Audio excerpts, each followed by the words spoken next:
The time is 9:01 a.m. My name is Christian Waugh, and I'm the Special Master for Code Compliance here in Citrus County.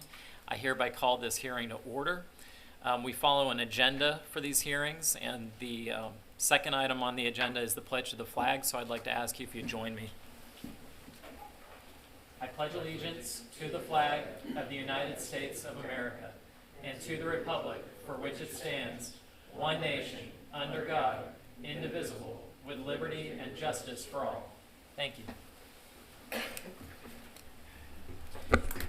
If any person decides to appeal any decision made by the Code Compliance Special Master with respect to any matter considered at this public hearing, he or she will need to ensure that a verbatim record of the proceedings is made, which record shall include the testimony and evidence upon which the appeal is to be based. Okay, the next item on the agenda is approving the minutes from the December 15th, 2021 hearing. Are there any proposed revisions or objections to the minutes as currently formulated? I have a copy in front of me. Hearing no objections or revisions, I think they're adequate, and I hereby approve them and sign them. Staff update: the abated cases are posted out front, and we don't have any continued this month. We don't have any continued this month? Not continued to this month. Oh, I see. Okay.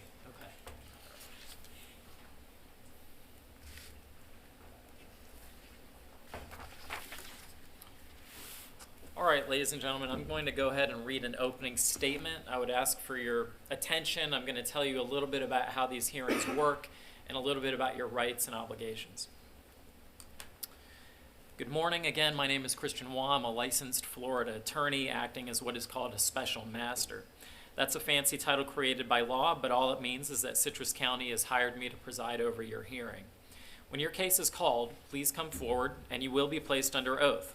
If you are appearing at a hearing like this for the first time, I will state the alleged violation and allow the county to present its case. You will then have an opportunity to present your case regarding the violation, which may include evidence as you wish. During this process, the county attorney's office or myself may have questions of the parties, witnesses, or staff.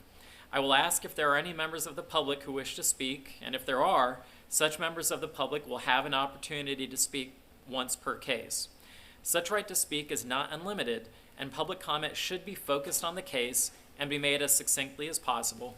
It is not an appropriate forum for personal attacks.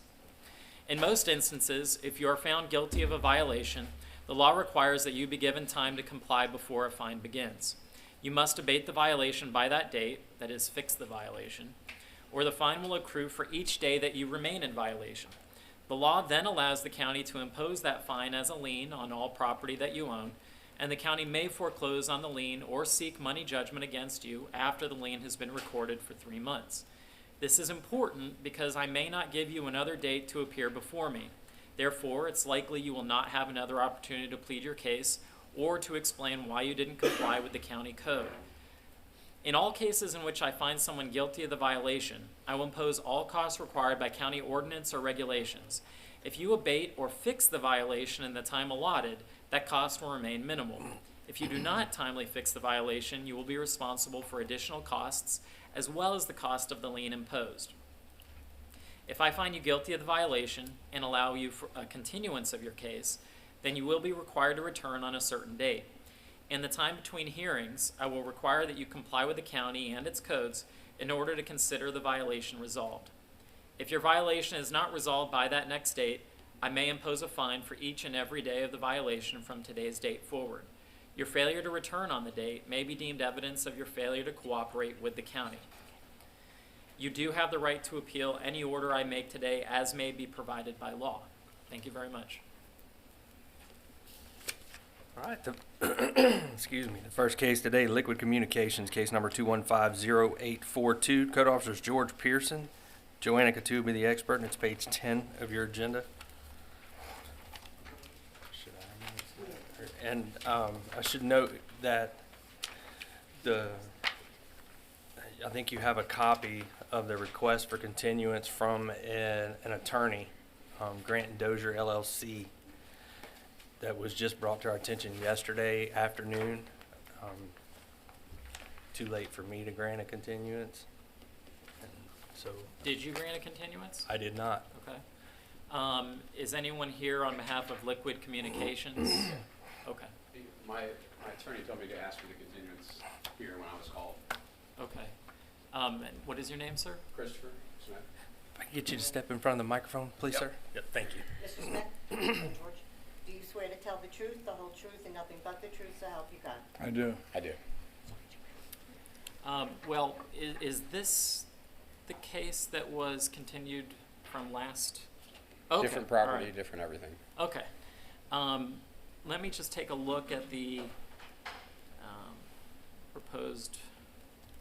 I did review the motion to continue late last night, and as I indicated at the last hearing, it's normally the policy that when someone represents, they have an attorney, doesn't have an ability to be here, that I would grant a continuance unless there's some kind of health or sanitary issue that's implicated that's of an emergency nature for the county.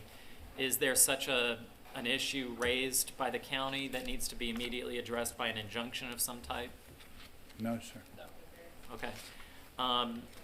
Then I'm going to grant the motion to continue based on the emergency motion to continue filed by the esteemed William J. Grant, and it'll be continued to the February hearing. Correction. I'm sorry. We were not having a February. Oh, there's been an It'd be the administrative March hearing. determination that that hearing will be canceled, and therefore it would actually Get be you a to the date. March hearing. I'll get, Okay. have to get you a date. So the motion will be granted and it'll be set for the March hearing Thank at you. that time. if you would let Mr. Grant know that it's March, because I told him yesterday mistakenly No February. problem. I told his office. Okay. Good. And Mr. Smith, and you're a representative of Liquid Communications, Inc. Are you an owner? I'm the president of the company. Okay, gotcha. All right, Yeah. thank you. All right? Thank you. All right, the next case, Louis John Sturl III, case number 214-4757, Code Officers Matt Hampton, page 18 of your agenda. Ms. Joanna Cattouse, the expert.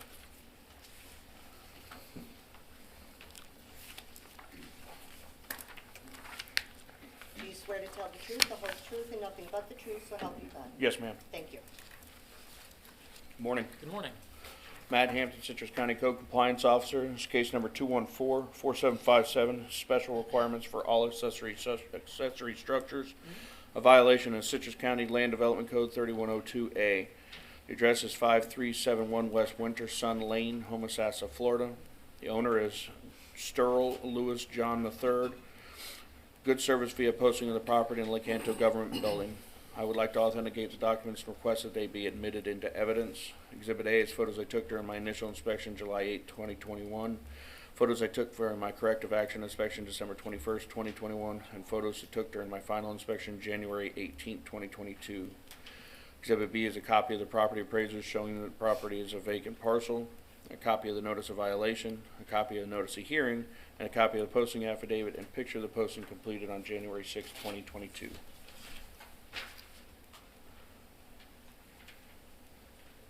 Is there anyone from the public who wishes to be heard on this case?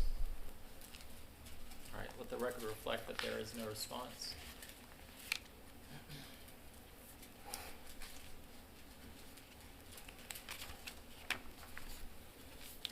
Without objection, what's been proposed as exhibits A and B are evidence.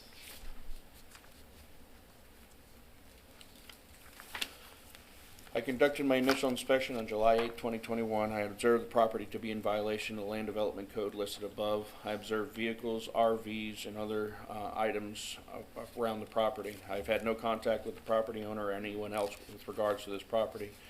I conducted a corrective action inspection on December 21st, 2021. There has been even more vehicles, junk brought onto the property. Notice of hearing issued on December 21st, 2022, or correction, 2021.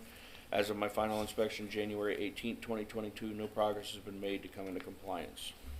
Is there anyone else from the county who wishes to testify? Joanna Cattouse, Land Development. Yes, this is a vacant RUR site, rural residential, mobile homes allowed. There should not be anything there. Looks like they appeared on the aerials sometime since 2019. When you say aerial, what are you referring? I'm looking at the property appraiser aerials. They have a good accounting for years, and it's 2019. You can start to see a little bit of things there, and the 2021 you can certainly see more. They keep track. They have multiple aerials over Yes. the years, and you can actually see. Very that. helpful, yes. Wow. Historical. That's But they only go back to Imagine that would be very- 2014. I wish they went earlier, but it's pretty good. all right. What's the county's recommendation? Citrus County Code Compliance Division respectfully requests that the special master assess a fine of $150 per day along with the administrative costs to begin after the date you deem sufficient to abate this violation. This amount was selected based on the actions of the property owners once they were advised of the violation. This amount is appropriate given the severity of the violation and the respondent's actions relative to this violation. We would also ask the special master additionally find it as a respondent's responsibility to contact the Code Compliance Division when when the violation is abated in order to allow for reinspection. What was the amount? $150. I noticed in your affidavit it states that you attempted to serve the violation on Louis John Sturley III. What effort did you make? We attempted to make serve with a certified mail return receipt. We did not receive that back, so I posted the property with the notice of hearing at the property. And there was somebody on the property, and when I posted it, they ignored me and turned the other way and walked away. I just didn't see the receipt, so I Yes, sir. couldn't tell. All right, the property is found to be in violation. The property owner is granted 30 days from today to abate the violation. If the violation is not brought into compliance as ordered, a penalty of $150 per day will be imposed. This fine will be recorded and will constitute a lien on the real or personal property of Mr. Sturley. The county attorney's office may seek foreclosure or money judgment on any unpaid lien of record 3 months from the date of first recording. Property owner shall be responsible to pay all costs required by county ordinance or regulation, which may also be filed as lien of record. And for the record, I adopt the county's proposed findings of fact. Thank you, sir. All right, the next case, G Research and Analysis Limited Liability Company, case number 215-2573. Code Officers J.C. Charlton, page 6 of your agenda.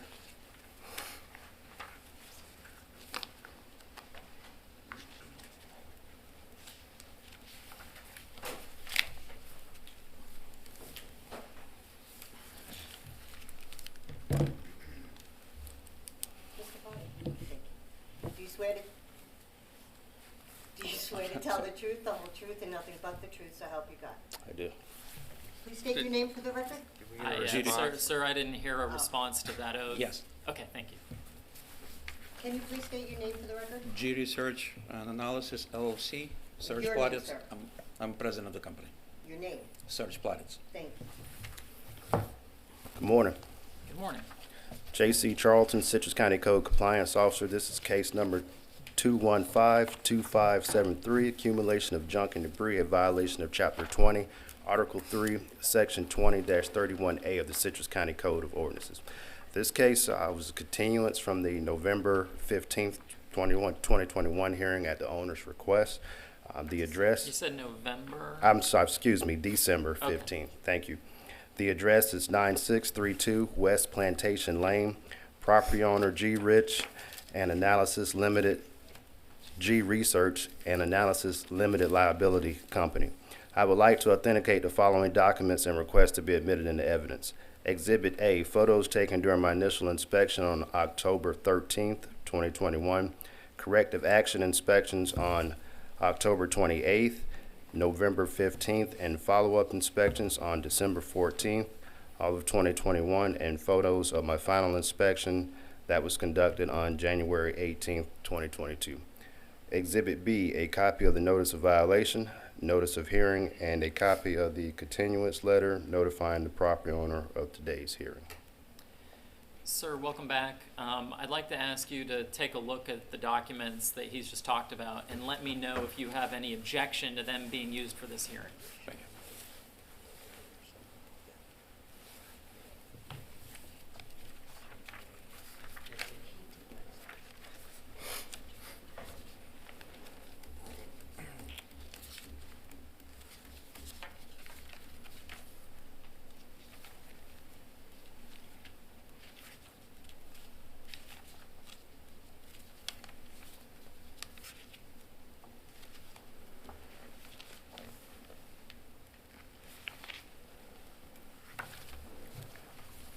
What was the last picture made? Yesterday? Yes, sir. Okay, wonderful. It's interesting. Okay.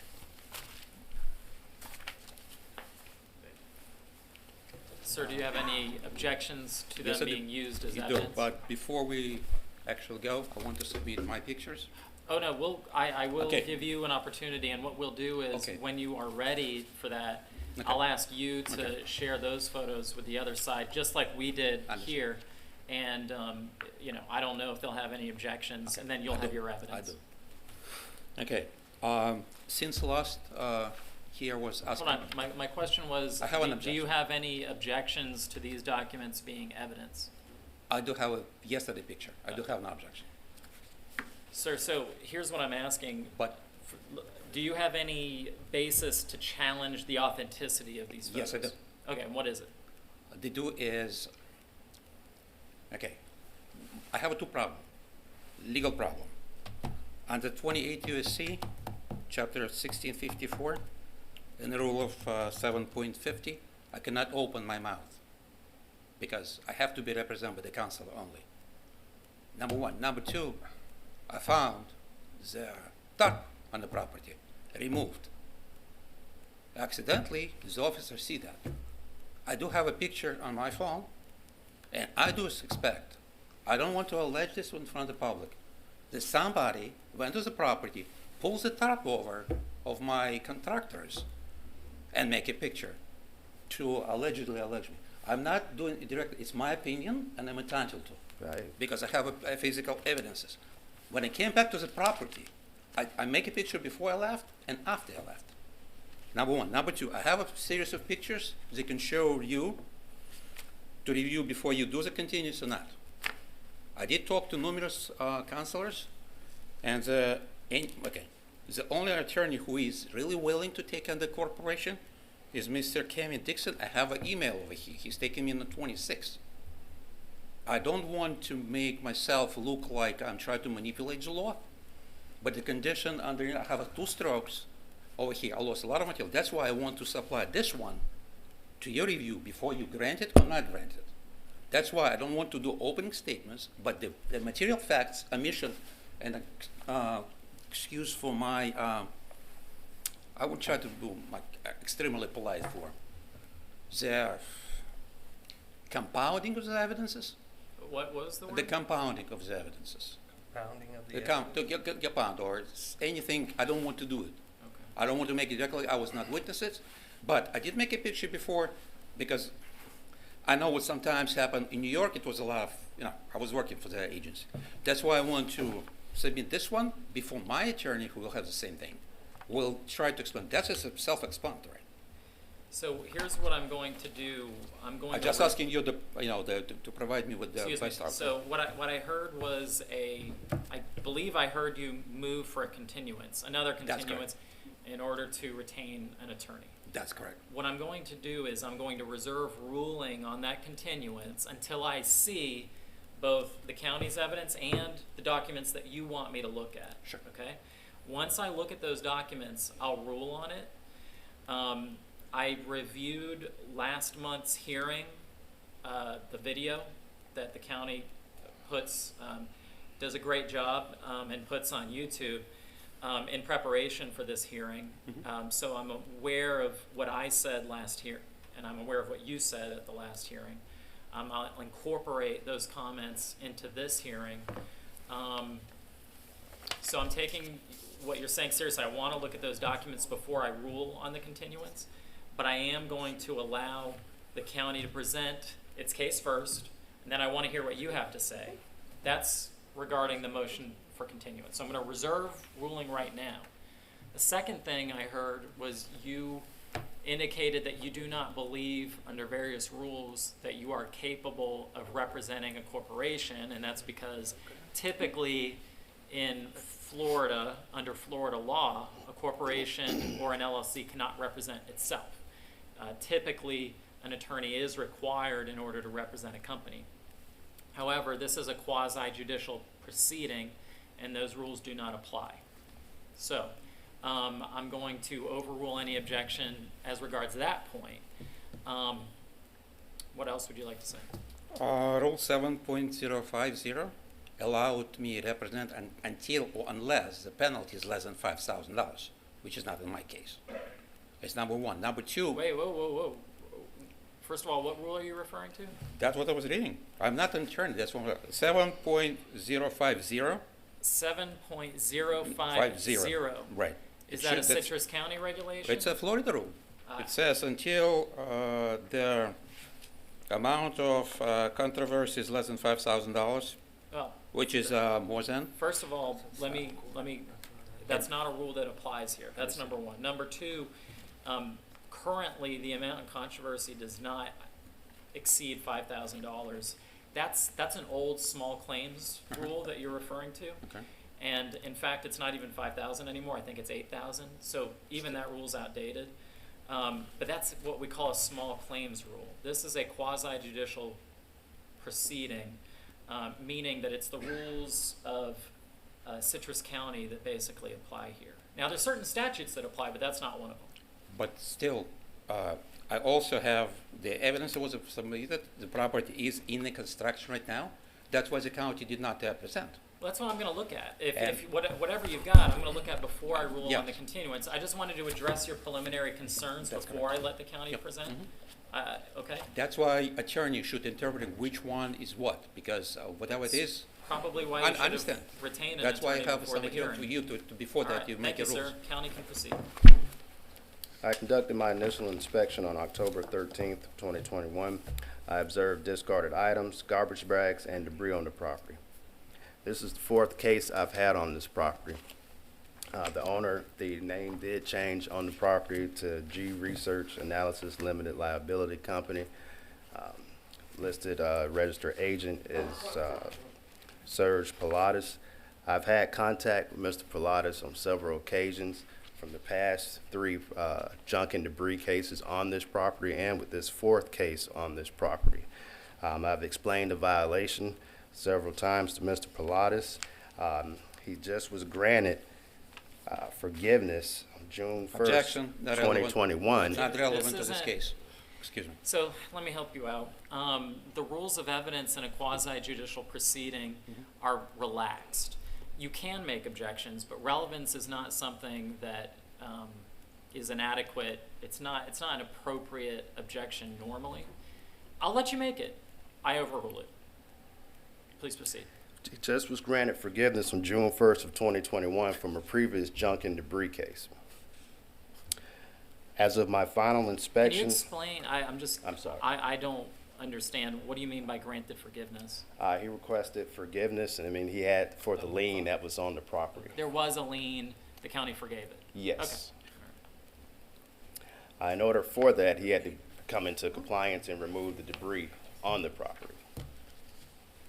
As of my final inspection on January 18th of 2022, the property remains in violation with discarded items and debris on the left of the property. I was able to access a county-owned property to see that debris on the left of the home. So, sir, the reason why I overruled your objection on relevance is that normally prior violations are relevant for potential fines in a new case. So it is relevant, but you have something to say? Unless it's a two different legal entity. He's talking about my personal, which was corrected before. We're talking about the corporation. That's why I want to stick with the. I know. I think that's interesting. That's an interesting The point. last time when I was here, I was asking an attorney. Right. I knew that they will attack me to attack Yeah. my credentiality. We're talking about entity, which is a business entity. I know. And as you've Is stated it several appropriate- times. Is it appropriate behavior in the court? I Well, don't think so. I don't. You cannot. how's you this- smile? I don't Okay. think he's done anything All right. improper. Okay. You have, however, by contrast, I interrupted understand. me several I times, understand. which is not proper. I understand. We don't have I don't know if we have a My, deputy my here. company, Okay. the all right, property So is. again, understand. sir, please, hold on a second. So, you indicated about something that's important for me to do as a special master is I Understand. want to give you an opportunity Okay. to say what you need to say. I But have to understand. I also have to be able to respond without being interrupted. So if you would please do me the honor of just being able to speak. I think that the point you're raising is actually not a bad point. It could be that because it's an individual versus an entity, that I'm not able to consider that. But it's still something I want to hear. And I'll think about it, I'll check the law on that, see if you're right, okay? Is that all the county is presenting in terms of its evidence? Yes. All right, I have a question. Has there been any improvement since the December hearing? Yes, there have. Yes, the back of the backyard, there was a sink back there on the back of the property. That has been removed, and there was some garbage bags also, I think, by the side door. But the stuff that's in the front by the garage was all just covered with a tarp. And when you go on the left, on the county property, you can see all those items still there. Is the only violation at this point the items to the side of the house and the items that are insufficiently covered by a tarp or in a receptacle? Yes, sir. All right. So now, this is your chance. And I want to make sure I pronounce your name right. It's Plotitz? Plats. Plotitz? All right. So, Mr. Plotitz, what's your version of the story? Can I respond now? Or Please. Yeah, with my due respect. I told the officer the property in the construction. All materials before that is for my contractor who does the job. Even when he was claimed the violation, that's why, and the picture does not reflect anything around the house. That's why I want you to review that. That's why I need an attorney who has actually said which one is what, and he will do some discovery represented, because again, legally, I cannot. So can I give it? You can legally, and that's, so That- but that- yeah, so do you have documents you want me to review? Yes. What I want you to do Because this is, is- I would like to ask the county to review the documents first, and they can let me know if they have any objections, just like you did. I'm sorry. Yeah, Yeah. There is a statement so from the property was contractor. under construction? I'm You sorry, said the Mr. property is under construction at this It is. time? This. Is there any open permits? I didn't see It any is not open required. permits. This garage work is not required. So it's not required by the permits. I reviewed that, but it's not required to get any permits. Well, let's stick to this first. Let's talk Make it about big. these documents and let's see if the county has any objections to them. I'm not really capable of multiple trains of thought at the same time. It's one of my real most lawyers, frankly. We don't get out much. Go ahead. My picture is actually more explanatory because it's give you the broad view of the entire things, not from the county. And I think that the penalty is not like the way the monkey used the baseball bat, and the justice is not the act to penalize somebody just for whatever it is. I don't want this court to be assumed by any member of public as a kind of collection agency, but the way how it's represented, I tried to communicate with the officer. I got two letters. Certified letter was a penalty, and when he came over, because all material was stored behind it.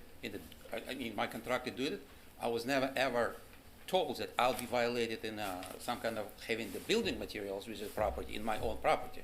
You can actually go around and take the telescope, a microscope, and you can see it. That's why I want to show that the picture what is done, because it's a lot of things over here. We show even the people who are working over there. And all building material will have considered to be the trash. I have a violation with a licensed contractor who says it's not a trash. That's why I want you, before you do the determination, that's why we have to discuss which one was it.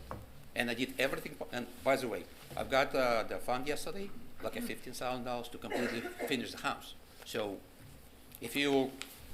I don't want to be some kind of, I don't want to be disrespectful, but if you grant my attorney have a chance, and that's what it is.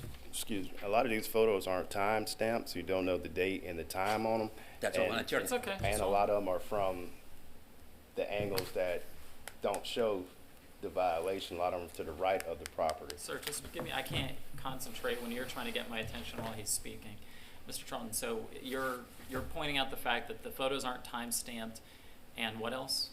A lot of them are not to the left of the property that shows the current violation, and a lot of them are from the right of the property where the violation does not, there is no violation. And you'll have a right to comment on that as with the county attorney, but what I'm really just wondering, do you have a reason to challenge the authenticity of the photos?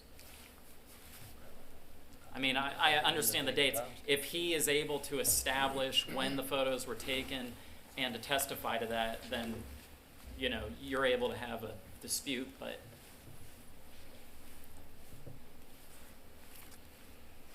Mr. Plauditz, when were the photos taken? Do you know? Well, Yes, when? I can tell you because I have all pictures made here. It's very, that was for the last at least 2 or 3 weeks, maybe Okay. less. So it's your testimony that the photos were taken in the month of January? I do believe so. Or One was- possibly late Yes, December. that's my, but again, my attorney can make the certified, and there is a letter from, I mean, there's images on the left, so officer. Actually, your attorney mis- can't certify them, but you can, and that's why I'm asking you when you think you took those photos. It's from, yeah, from November, December, January. That's three months of work. That's All right. also the evaluation dated, and there is pictures on the left side. Even the backyard is also. They represented only the material used for building something, which is even a picture, and it also dated invoices and the email of the contractor. And if he wants to, because he was paid for my mortgage company, the completion I can prove. Is this tripod for someone in For particular? another, Okay. for another case, would you like me to move it? No, I just didn't know if it's for this case. No, it's for another. And that's why I'm asking attorney to represent, because the county have a more power, I mean, the power in, than me. But attorney can clarify it and show it to you. That's Be- why I yeah. granted the continuance Yeah, last that- month, yeah, but yes, sir. let's, hold on, let's let the assistant county attorney look at this.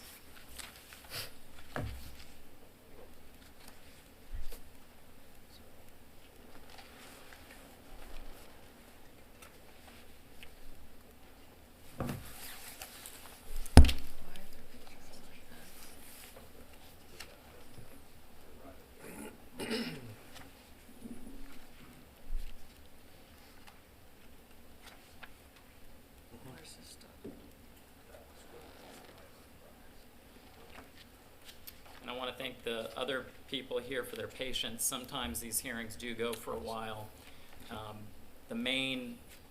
One of the main restrictions I have as a special master is that it's to provide due process, and due process means hearing everything out, going through the motions.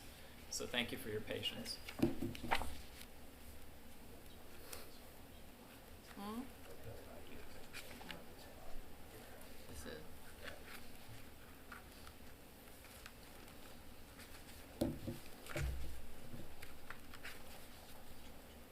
I mean, I think most of these will be done by about 4 p.m. Okay.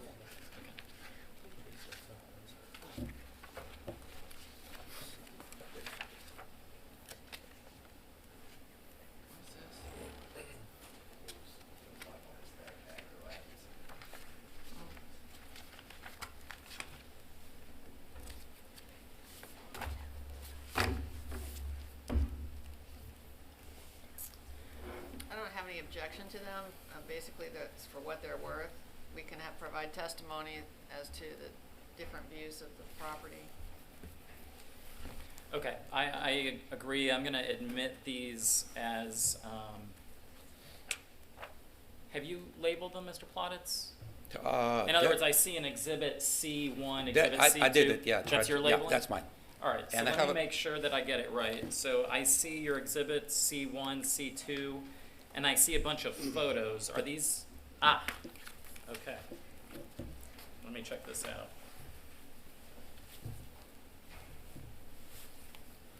Have you, oh, I see, all right. So, sir, I see, let me tell you what I see. I want to get it Yes, sir. in the right way. Yes, sir. I see exhibits C1, C2, C3, C4, and B. I do not see exhibit A.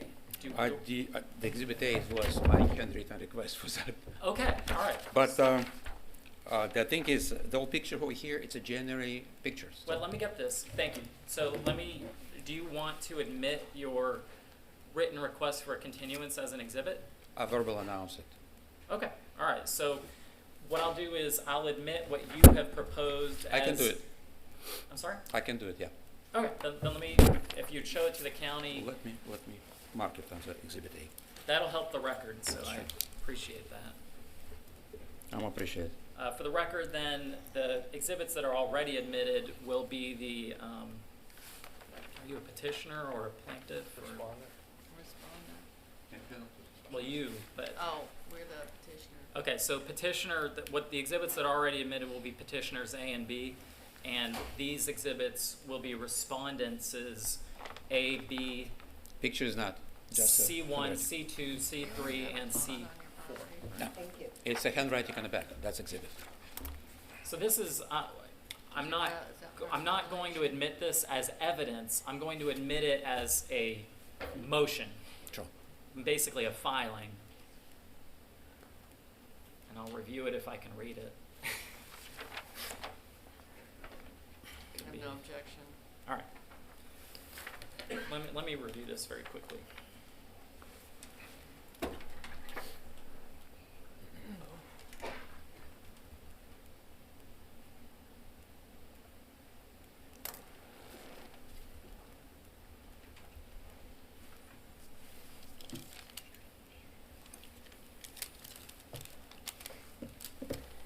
You do write about Orthodox Epiphany Day. Yeah, it's mine. Well, I'm Orthodox myself. I'm well aware of Epiphany, as are many people in Citrus County. But what is this? What is that? I just put myself after that. My friend texted me what day Oh, is today. okay. All I right. don't want to imply the religious holiday Did as you dive in excuse the for. water? I Did don't you want get to- cold? All right. Yeah, So, all right, that's handled. I just for the objection of the hearing. That's for best interest of the county and me. Let me look at your exhibits very quickly so I know what you're talking about.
All right, I reviewed your exhibit B. I'm now looking through your exhibits C.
All right, I reviewed exhibits C1 and C2. I now have C3 and C4.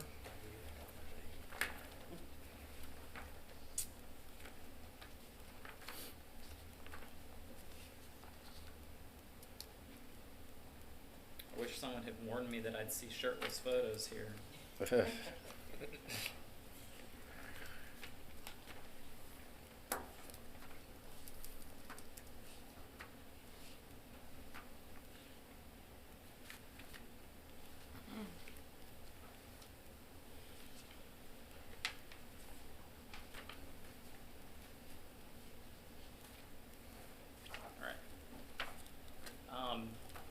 Now that I've had an opportunity to review the exhibits, I'm going to deny your motion for a continuance.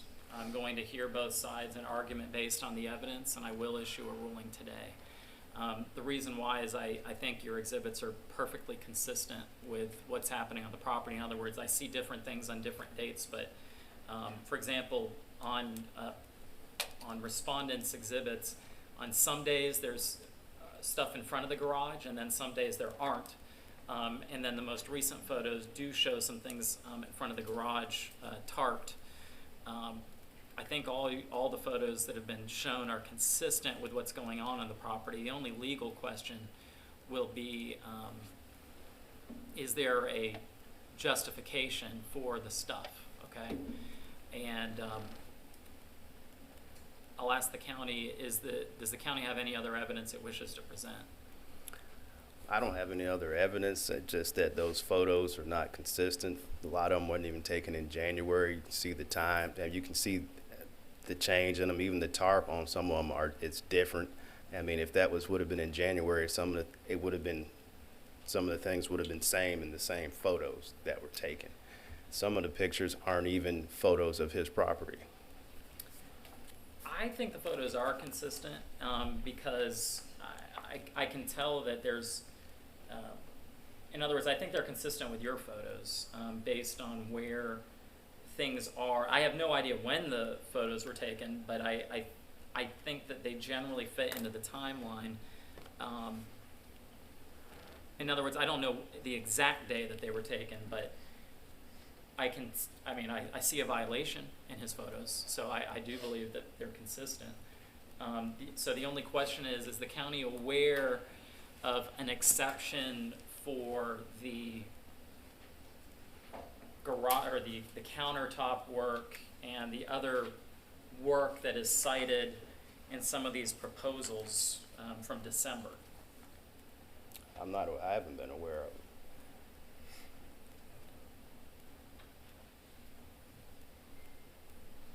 In other words, just because someone is doing work doesn't mean that there's a reason to put junk in your yard.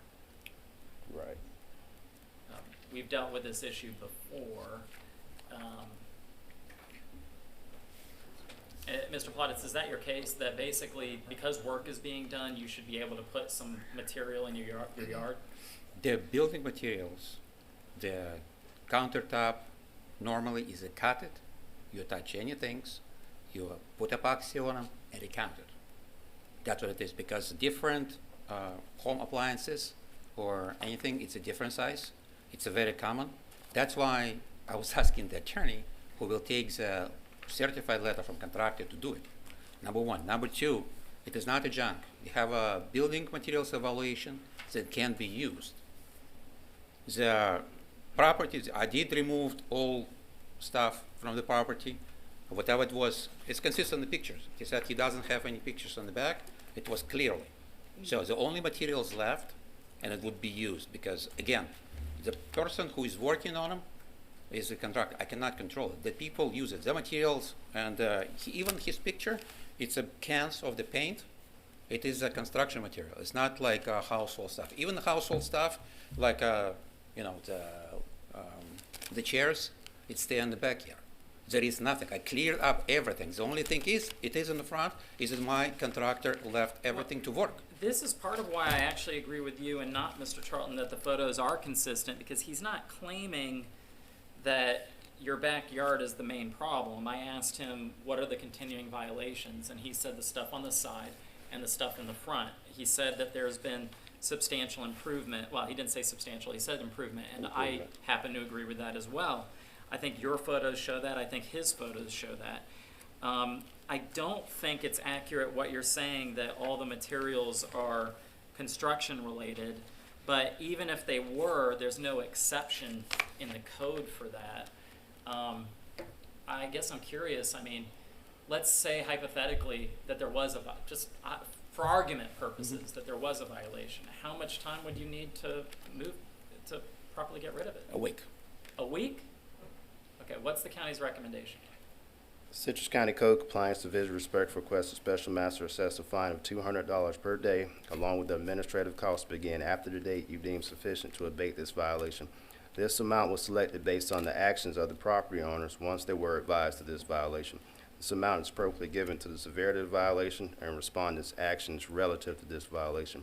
We would also ask the Special Master additionally find that it is respondent's responsibility to contact the Code Compliance Division when this violation has been abated to allow for reinspection. This amount was selected due to the amount of violations we've had on this property. There have been 4. I've been in front of Special Master on 3 different occasions. There is no prior, usually when the county wants me to take that into account, I receive a copy of the prior violation. I don't have that here. Also, it seems undisputed that it was with different entities as a technical matter. I'm not sure at this time whether I can take that into account with the lack of prior judgments or notices. But I do find that the property's in violation. Now here's what I'm also going to say.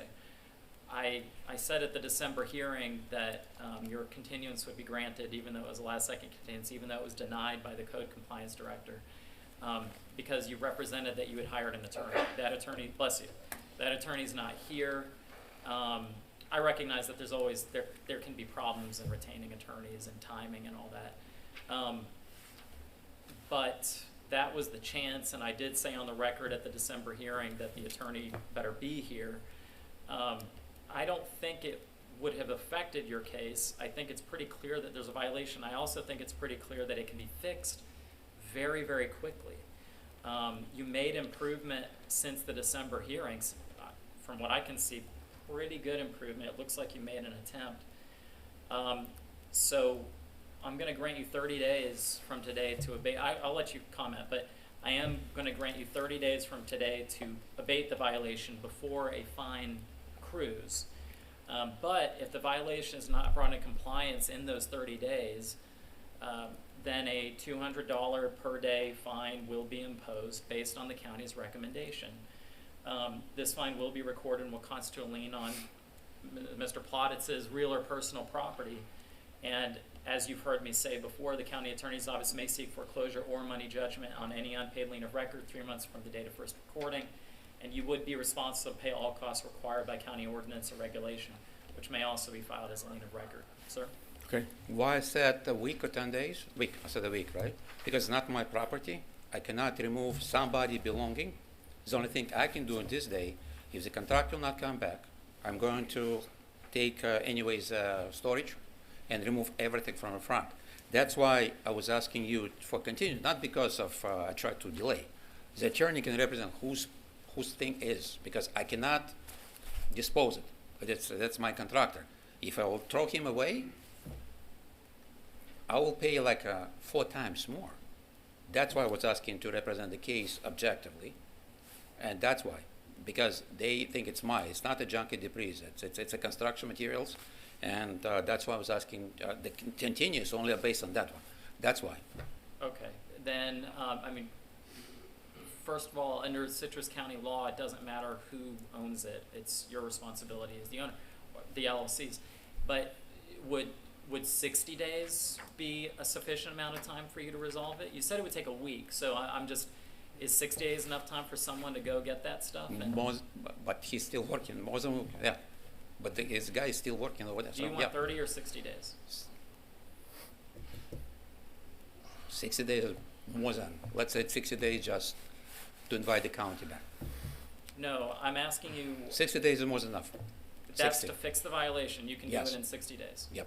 All right, then I amend the order to 60 days. This Can hearing's you, closed. can you impose the penalty until 60 days? That's what it is. Thank you, sir. Thank you. The next case, Jason T. and Shaylin L. Money, case number 242914, Code Officer J.C. Charlton, page 12 of your agenda. And Ms. Deborah Burns will be the expert on the case.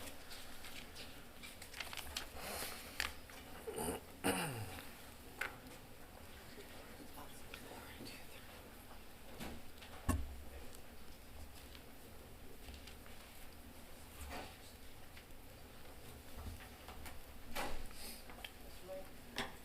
you swear to tell the truth, the whole truth, and nothing but the truth, so help you God? I do. Can you please state your name for the record? Jason T. Money. Thank you. Thank you. Morning again. Morning. J.C. Charlton, Citrus County Code Compliance Officer. This is case number 242914, conflict with Central Water Facilities, a violation of Chapter 42, Article 2, Section 4239B of the Citrus County Code of Ordinances. The address, 791 North Duncanfield Ave, Crystal River, Florida. Property owners Jason T. and Shaylin L. Money. Good service via posting the property and at the Lecanto Government Building. I would like to authenticate the documents and request to be admitted into evidence. Exhibit A, notice of requirement to connect to public central water system, the notice of violation, notice of hearings, photos of the posted property, and a copy of the posting affidavit I completed. Sir, I'd like to ask you to review these documents and let me know if you have any objection to them being evidence in this hearing. Okay.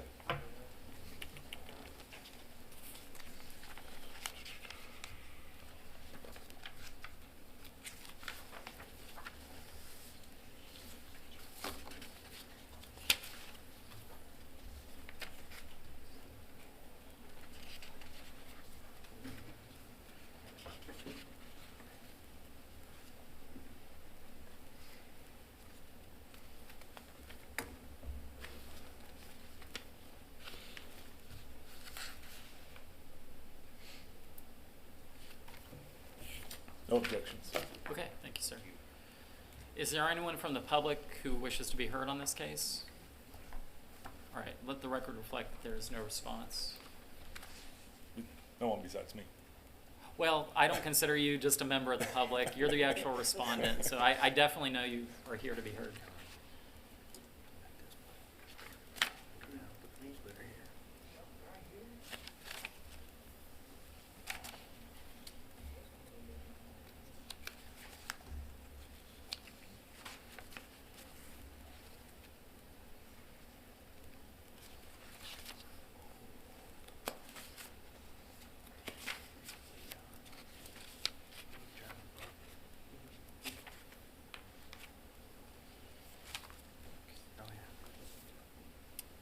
Okay, then without objection, what's been proposed, was it A and B? Just A. Just A, then Yes, sir. what's been proposed as Exhibit A is evidence. I received this case on December 12th of 2018, found that property was in violation of failure to connect the central water system. Issued notice of violations on February 7th, 2019. Contact was made by Jason Money. He called the office in regards to the violation and spoke with him. He stated that his property, his mother's property, was in probate. I explained the violation and gave him contact information for Utilities Department. As of my final inspection, the property remains in violation. There has been no permit applied for it to connect. Now turn it over to Debbie Burns of Utilities. Good morning. Morning. I did speak with Mr. Vance Hind back in February of 19, and also he called in again in July of 19. I guess he claimed to be the spouse. And just explaining that the property was in probate and we were just waiting and watching. I did try to call Mr. Money. I left a voicemail in January to see if we can get this resolved. before January the- of what year? 21. A year. January, I'm sorry, About a 22. week ago. Oh, okay, Yeah. okay. This seems to cover a lot of years. Yes. So, does that conclude the county's testimony? Yes. All right, Mr. Money, I do want to hear from you, but I want to look through these documents first, just so I know Absolutely. what they're trying to say. Was Linda your mother? Yes, sir. Okay.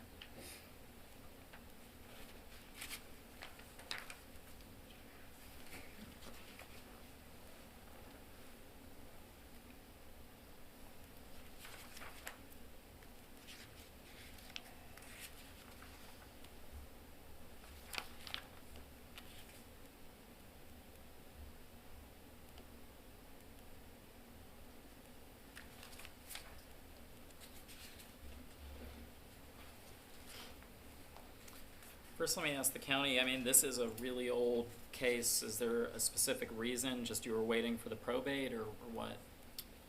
Yes. Okay, all right. Mr. Money, what's going on? Yeah, so my mom and dad lived in the property. My grandparents built this place originally in 1976. When they passed on, my mom and dad moved in there. My mom passed in 2017, 18, right before County Water went through on Duncanfield. As soon as she passed, my stepdad who raised me was still alive. So it went into probate, right? So they started getting notices and stuff, and my dad's like, I can't afford to hook up the water. Well, it's in probate because we didn't know who was going to get the property, him or me. So now I got the property in December of 20. Or was it 20? Yeah, December of 20. So now I officially own the property, and now we have, the county, now that it's out of probate, is trying to force me to hook up the city water. My question is, and nobody's been able to give me an answer to why I have to hook up the city water. Well, I'll tell you, it's not city, it's county, Or county water. and the reason is this code section. I'm going to read it to you real quick. It's section 42-39, subsection B, and here's what it says. All buildings served by on-site potable water systems, except approved community water systems, must connect to and utilize potable water from a publicly owned or investor-owned permitted central water system within 365 days after notification that such a system is available. And the system or the county can waive that requirement upon request. There's no evidence that they have. There's no evidence a request has been made. So it's this code section, and a lot of cities do actually have something like that for their city systems. A lot of counties have this around the state of Florida. So it's not an uncommon thing, the main reason being that when the public is investing in infrastructure, they need people to contribute to it. I understand that. And so this is how they do it. Sorry. Yeah. So my neighbor next door to me, her house is probably about 200 feet off of Duncanfield. Technically, she's off of Seagrass because it's a side road off of Duncanfield. Her well is 150 feet away from mine, closer to Duncanfield. The problem with my property is my well is in the back of the property. I have two spigots, right? The one on the front of the house, one on the back, which I'm gonna have to tie into. My main comes in the back. Can't go in the front because when the house was built, the septic and the drain field is up front, and there's an asphalt driveway all the way down. So I would have to try to go through the middle of my property and back around. But my well is further off the road than my neighbor's. She wasn't forced to hook up. Same thing happened on Stuckert Street. The people whose property didn't butt up to Duncanfield, they didn't have to hook up the county water because the county didn't pay for water to be run down the side streets. So that's my qualm is, I've been there since 1976, and I get infrastructure and a new, if I was a new construction, absolutely, but I'm not. And I've been there, the property's been there since '76, so why should I be forced to hook up to it? Well, I hear what you're saying. I mean, the only answer to that question is it's what the code says. Now, when you do mention, I don't want to say it's an unfairness argument, but a selective enforcement argument that why this property but not another property. And a lot of people come here and have that concern. So, for Right. example, someone who has junk in their yard says, what about the house down the street with junk in Right. their yard? And it's because there hasn't been a complaint about it, or because the county has picked this one, not that one. They have that right. For better or for worse. Well, That's and I get it because my property butts up to Duncanfield, but my house is 175 feet off the road, and my well is further than that.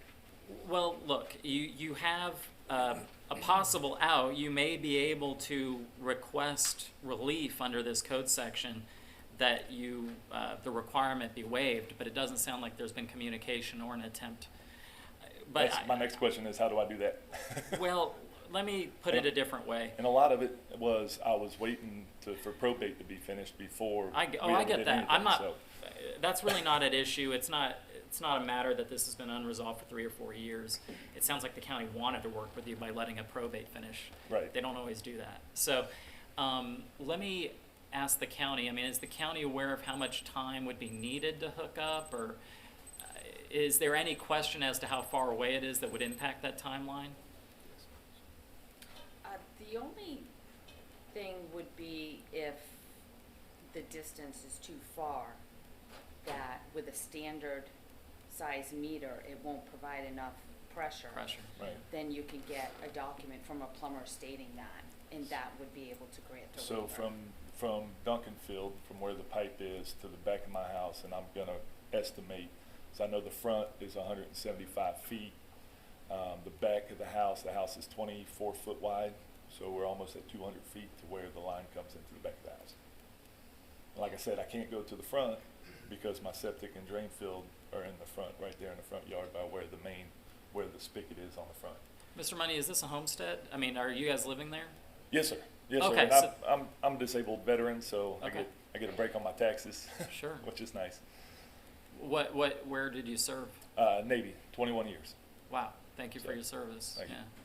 Yeah. What I'm going to do is I'm going to continue the hearing 60 days so that you have an opportunity to investigate this. In other words, are there grounds, and you may need to speak to a plumber, you may need to speak to Okay. a contractor. I don't know that. What I'm hearing is there may be good reasons to resolve this in terms of a waiver or to get this hooked up. Okay. And in my experience, it doesn't actually take that much time.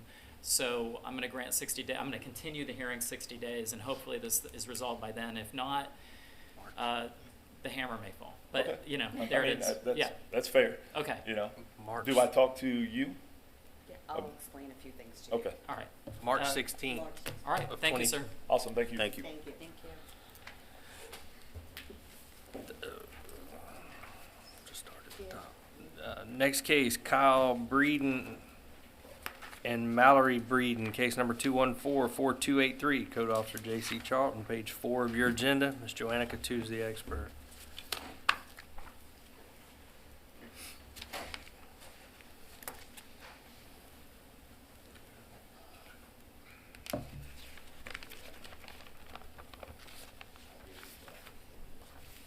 Mr. Mann. He wanted to talk to me. Mr. Breeden, Yes, ma'am. can I swear you in, please? Do you swear to tell the truth, the whole truth, and nothing but the truth, so help you God? I do. Can you please state your name for the record?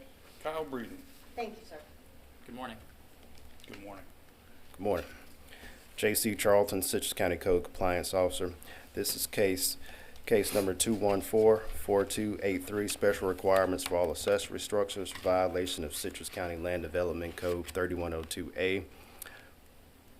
This case was granted a continuance at the property owner's request for today's hearing. The address is 8646 West Admiral Byrd Lane, Crystal River, Florida. Properties owners Mallory R. and Kyle D. Breeden. I would like to authenticate the following documents and request to be admitted into evidence. Exhibit A, photos taken during my initial inspection on June 29th, 2021. Follow-up inspections on August 3rd, August 30th. Corrective action inspection on October 6th. And my final inspection on January 18th, 2022. Copy of the email requesting a continuance, and a Exhibit B, copies of the notice of violation, notice of hearing, and a copy of the property appraiser's report listing the property as vacant.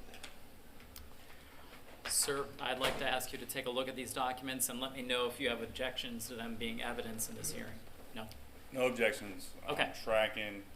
I did ask Mr. Charlton to take recent photos. So I would ask, yea or nay, did the county provide recent photos? Well, he mentioned that he took photos on January 18th, so that's why I wanted, I mean, if you want, you can review them before I do. Okay. Is there anyone from the public who is going to want to be heard on this case? All right, let the record reflect that there is no response. Without objection, what's been proposed as Exhibits A and B are evidence, and Mr. Charlton, you indicated that the email requesting a continuance is in Exhibit A. Yes, sir. Okay. I conducted my initial inspection on June 29th of 2021. I observed Connex storage containers, a trailer, and tractor on the vacant property zone rural residential. I've had contact with property owner Mr. Breeden and explained the violation. Mr. Breeden stated that the property is going to be used for agricultural use. I gave him contact information for land development as well. While conducting follow-up inspections, I observed animal pens that had been constructed, Goats and chickens had also been brought onto the property as well. As my final inspection on January 18th, 2022, the property remains in violation. Is there anyone else from the county who wishes to testify? Yes. Joanna Coutu, Land Development. It is a rural residential with mobile homes allowed site. It should be vacant. We don't have any active agricultural classification at this time. I do see, trying to see it. It looks like there is a kind of a, I don't know if it's a mobile home or not, but you're saying there's no. There's no primary structure permitted in the site. Okay, all right. I think what the county may not have counted on is, I don't know if there's an adorable animal exception in the code, but I see some pretty compelling photos here. If only. All right, let me just take a look through all these documents.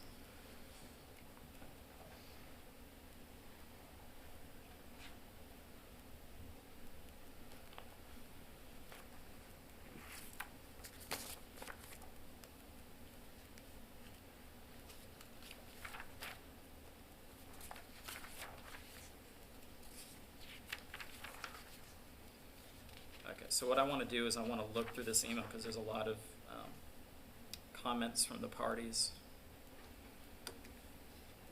Did you give him this whole track? I sent to Lori. We'll get into it. Yeah.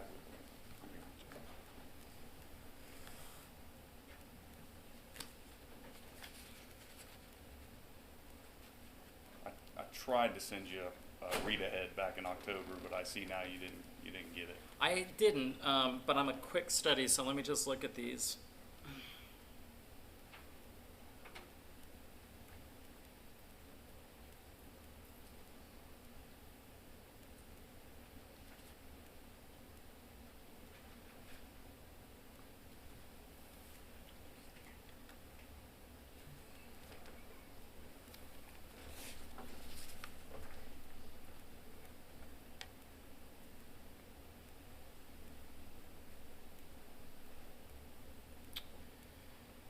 Mr. Charlton, let me ask you this first. I see in the email that there was another case and the county closed it as unfounded. What was that case? That was tree removal. Tree removal. Okay, why was it determined to be unfounded? The trees that were cut, they were mostly small palms. It was mostly underbrush. It was no actual tree removal.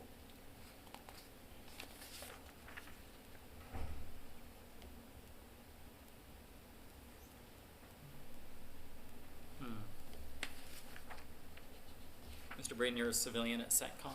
I am, yes, sir. Thank you for your service. You're welcome.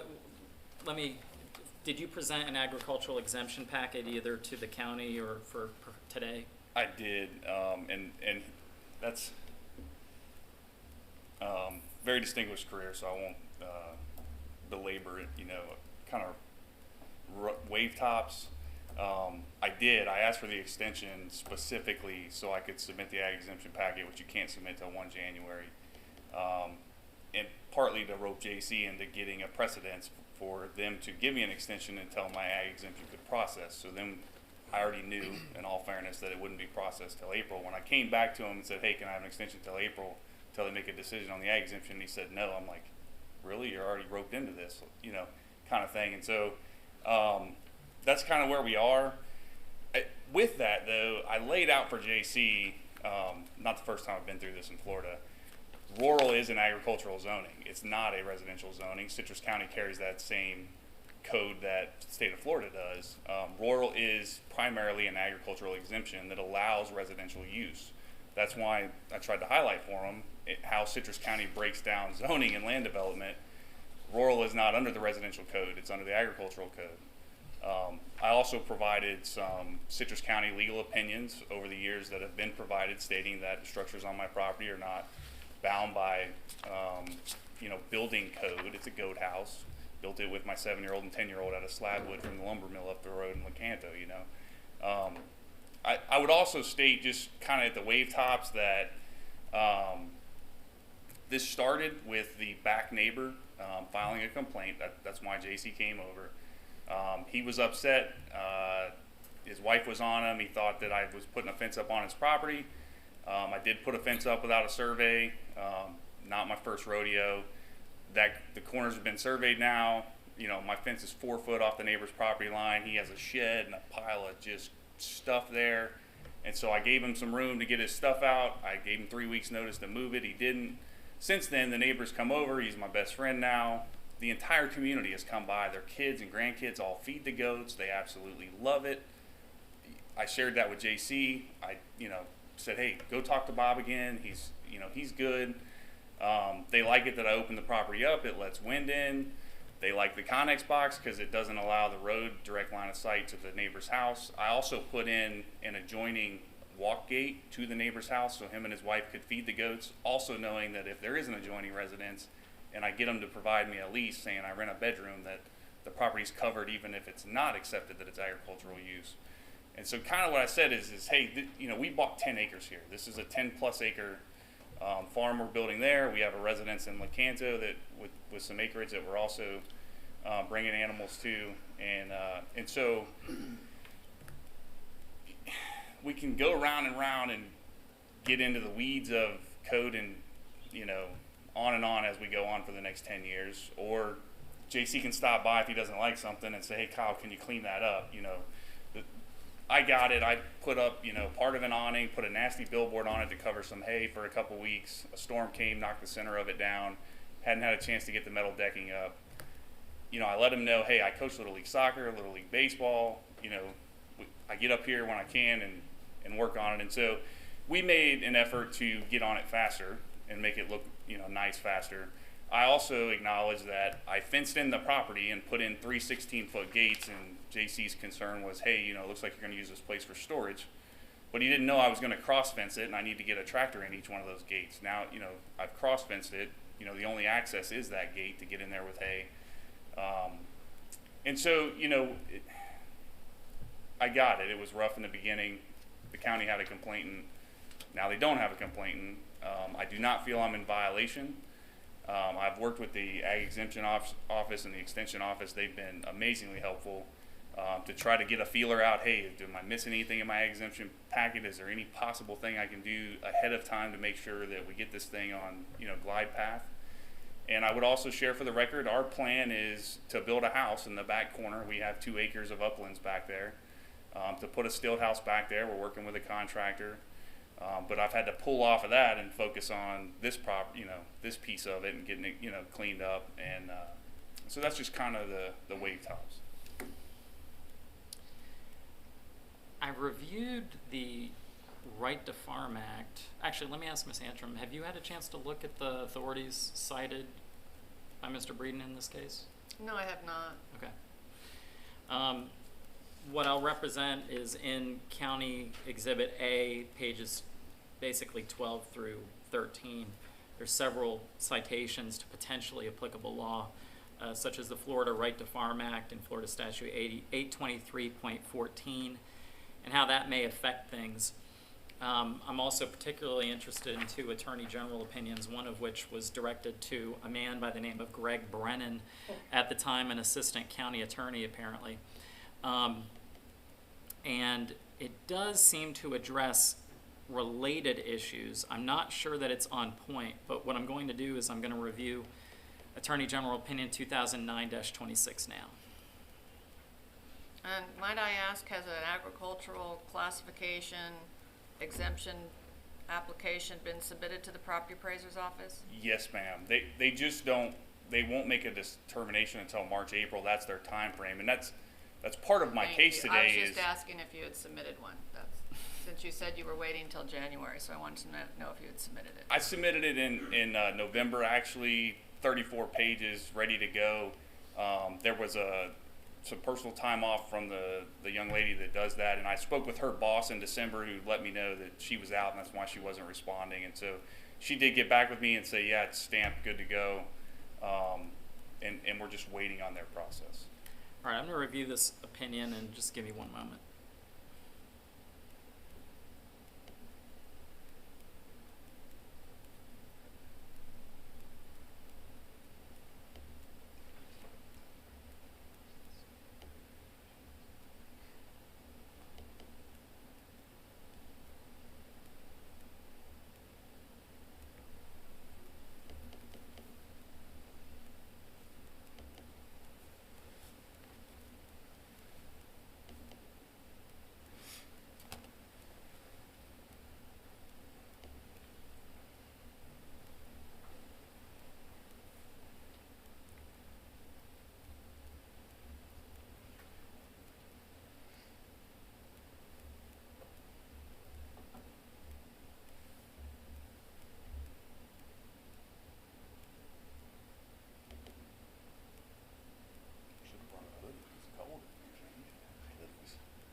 know, when I first reviewed the Right to Farm Act, I didn't think it applied, but reviewing the Attorney General opinions makes it look like it might.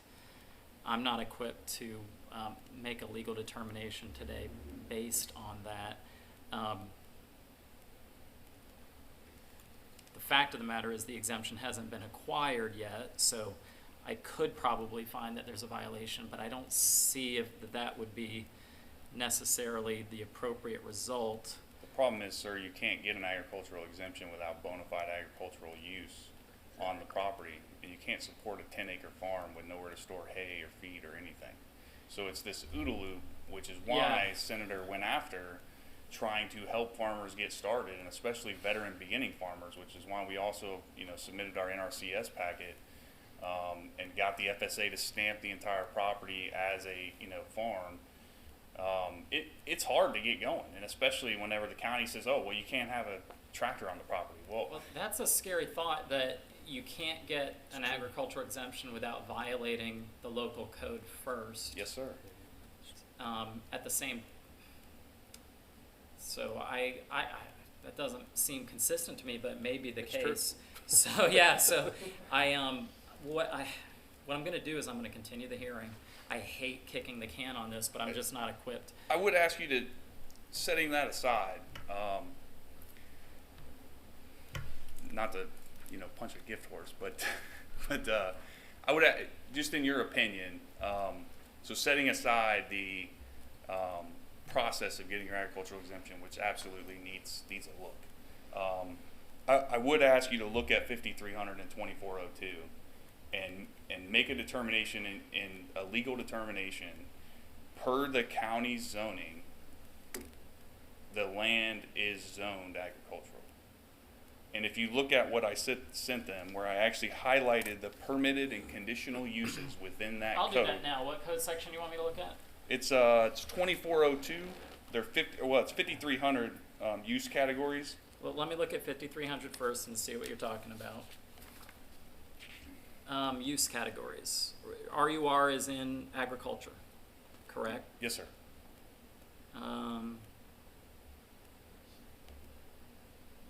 So that's a use category. And then where do you want me to look? 2402.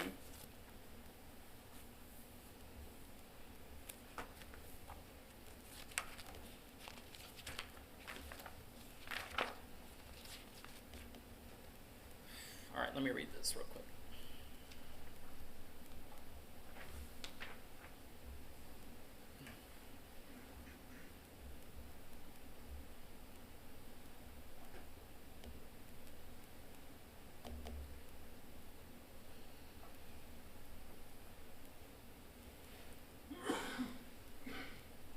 So what I'm going to do is I'm just going to look back at 3102.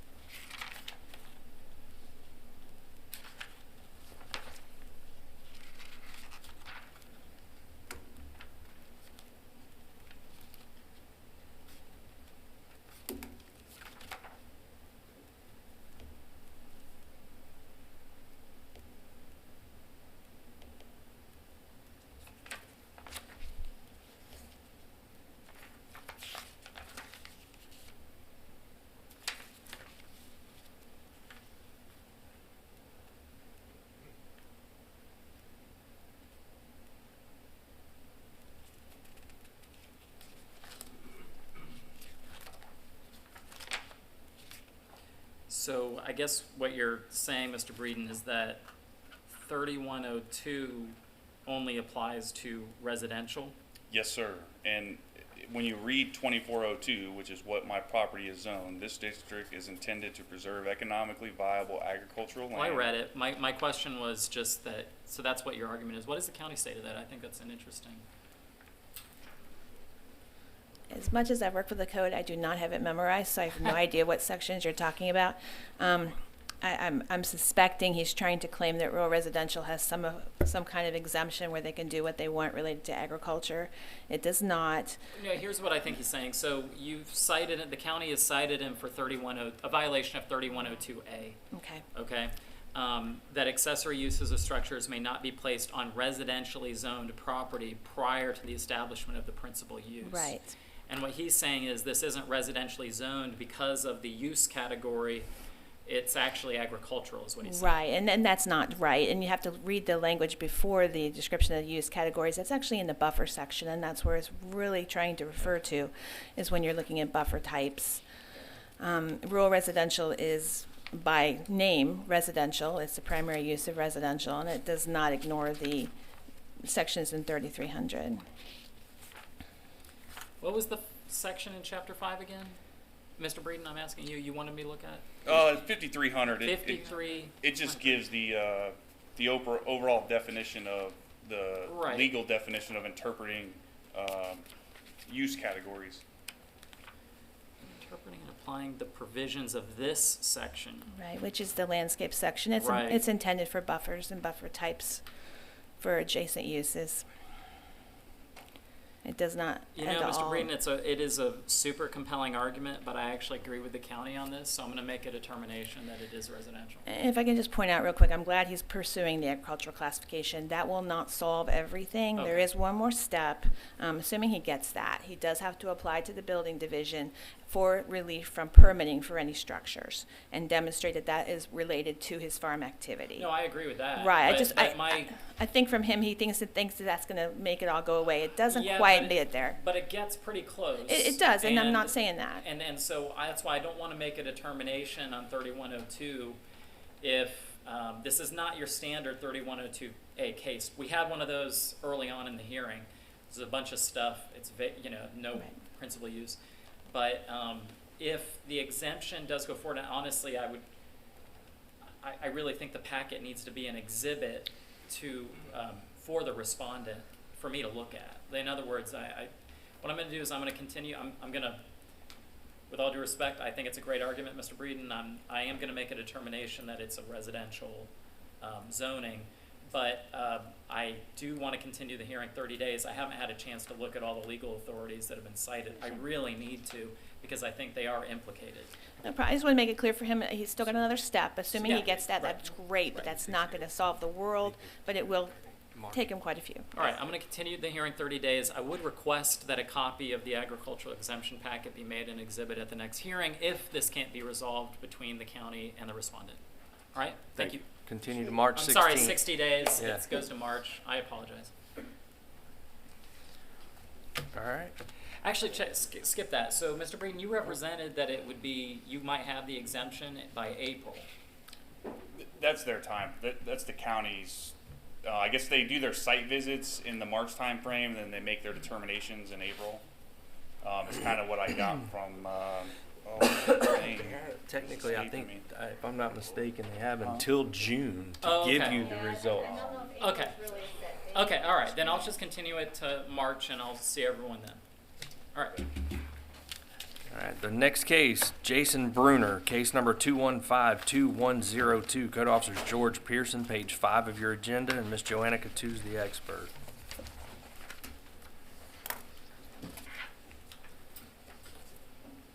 Do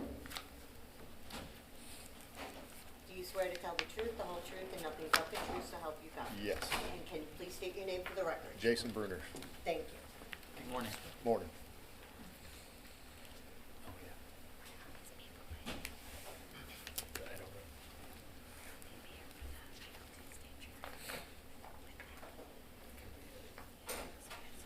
You ready? Good morning. My name is George Pearson, I'm a Citrus County Code Compliance Officer. The case number is 215-2102.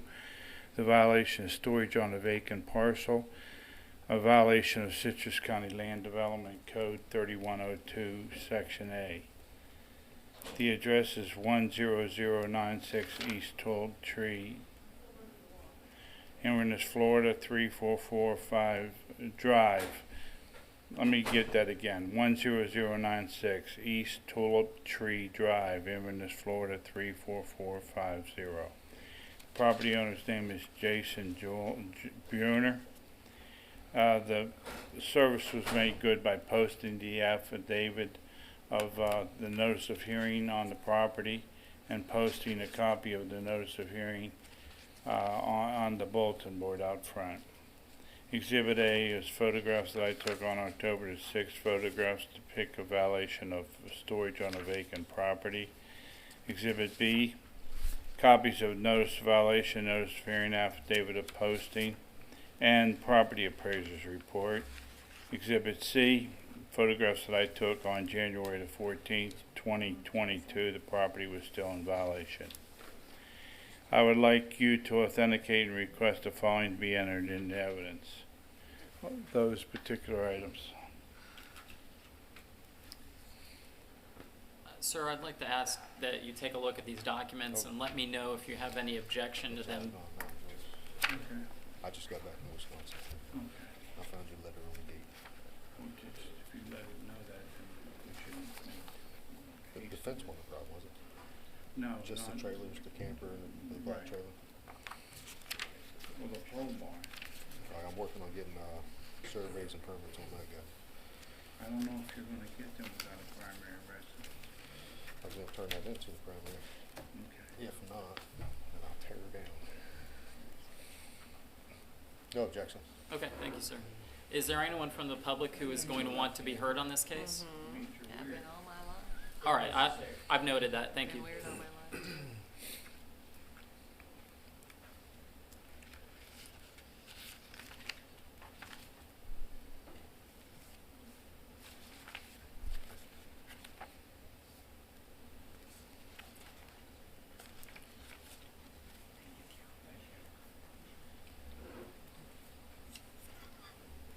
Thank you.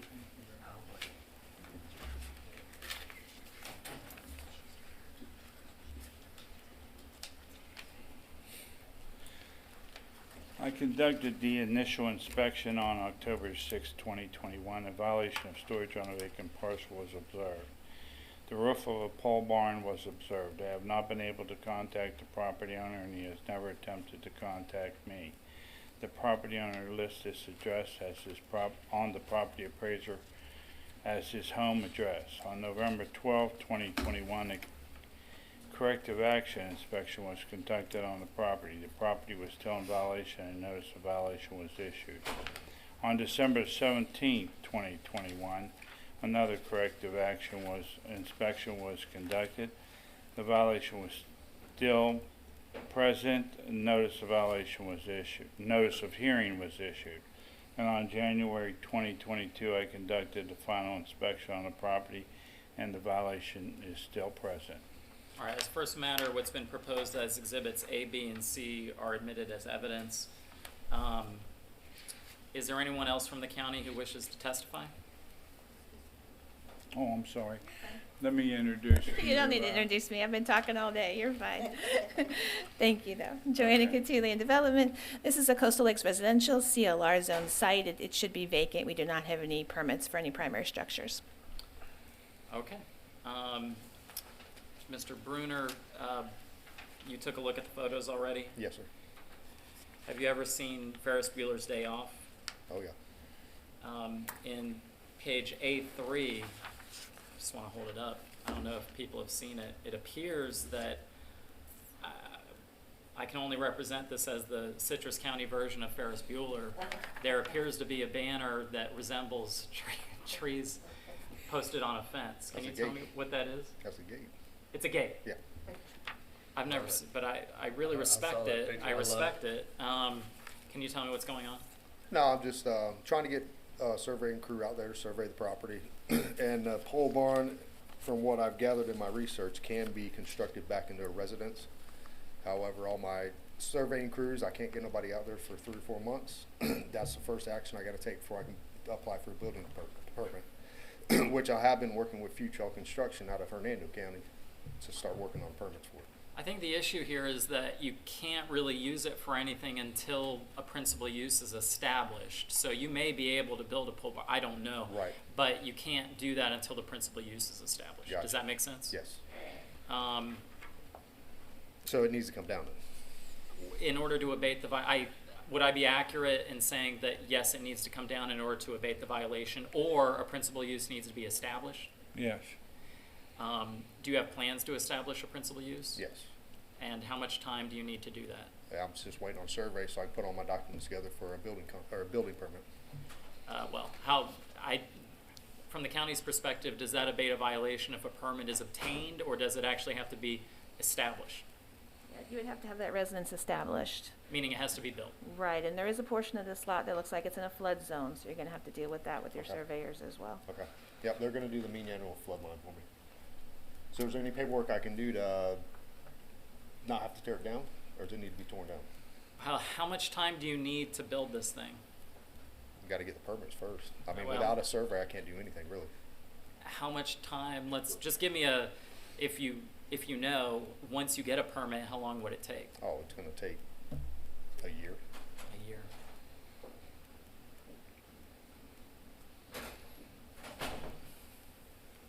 If it's gotta come down, it's gotta come down. What's the county's recommendation? Citrus County Code of Compliance Division requestfully respects that the special master assess a fine of $100 per day per violation, along with the administrative cost to begin after the date you deem sufficient to abate this violation. This amount was selected based on the actions of the property owner once they were advised of the violation. The amount is appropriate given the severity of the violation and to the respondent's actions relative to this violation.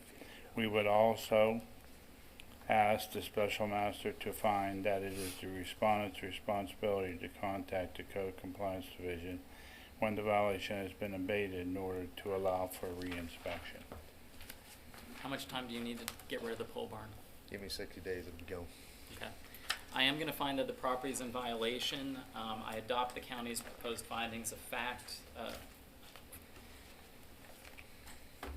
Mr. Bruner is granted 60 days from today to abate the violation. If the violation is not brought into compliance as ordered, a penalty of $100 per day will be imposed.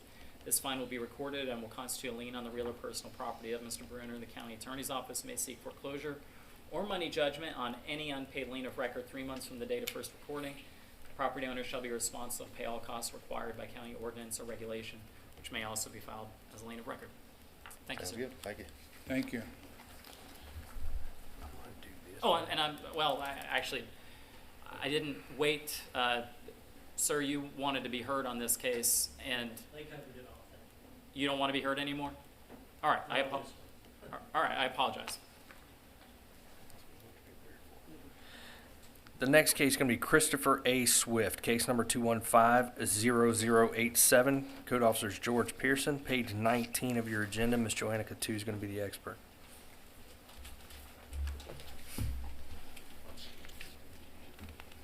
Do you swear to tell the truth, the whole truth, and nothing but the truth, so help you God? I do.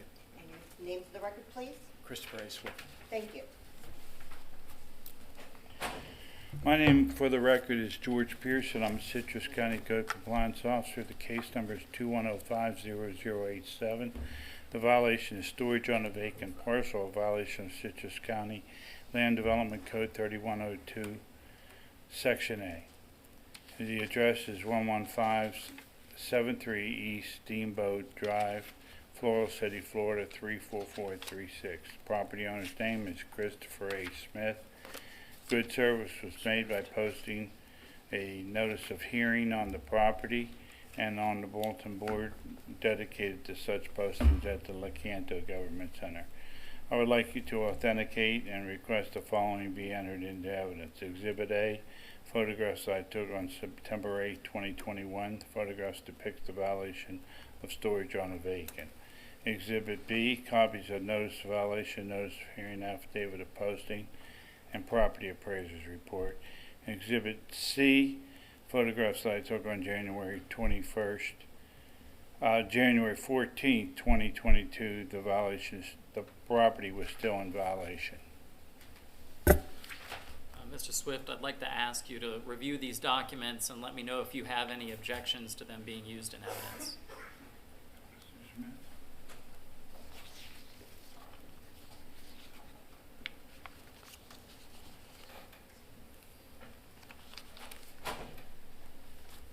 You're all right. Okay. Is there anyone from the public who wishes to be heard on this case? I don't see any. Oh, I'm sorry. All right, so I've noted there is someone. Thank you, ma'am.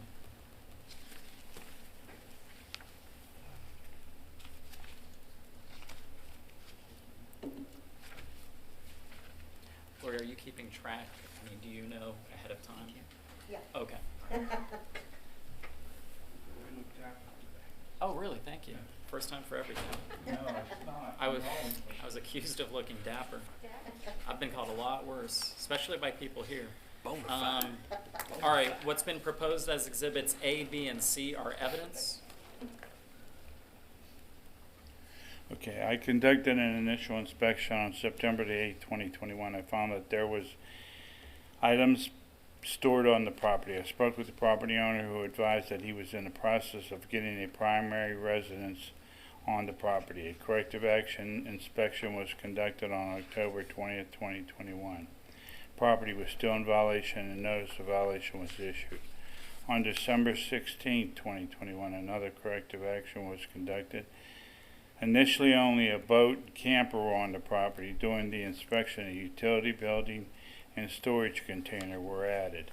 On January 14th, 2022, an inspection revealed that the property was still in violation, and no permits have been applied for any primary residence. Is there anyone else from the county who wishes to testify? This is a CLR, Coastal Lakes and Residential Site. Should be vacant. We have no primary structure. Okay. Mr. Swift, what's going on? Yes, sir. I apologize. This is the first time I've ever built land from scratch. I have the 11-item checklist for the home permit. I have 10 of the 11 items completed. I'm waiting for a drafting engineer, and I have an email from him proving that I've hired him with a scope of work. And in the email, he says that I should be permitted by February. Okay. And so what are the 10? I haven't seen that checklist before. Is it something that you want to admit as evidence here? No. Is it something that you have a copy of that you can leave here? I can hand it in, sure. All right, I'd like to see it if you Sure. don't mind. Sure. I'd like to ask the county to review it, see if they have any objections to it, but I'd like to have it as evidence if I can. Just the checklist itself, not all your other stuff.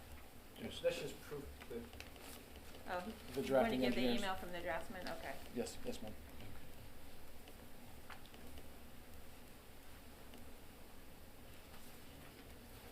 Okay, you can take it.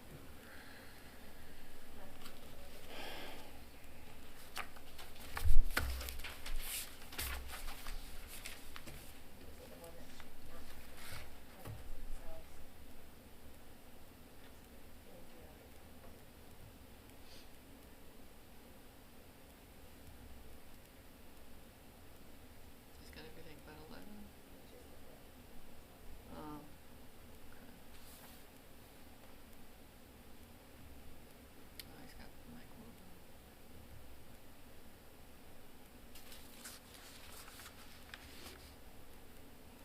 How big is the shed? Is the shed big enough to be?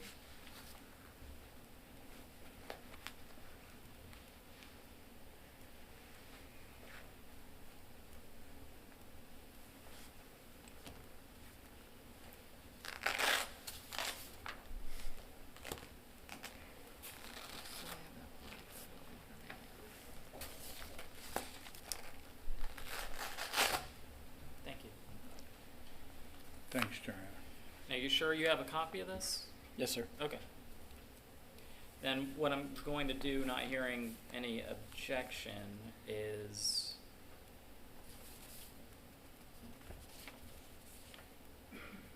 are you using Firefox as a web browser? Yes, sir. I haven't heard of Firefox in a long time. It's still a good one.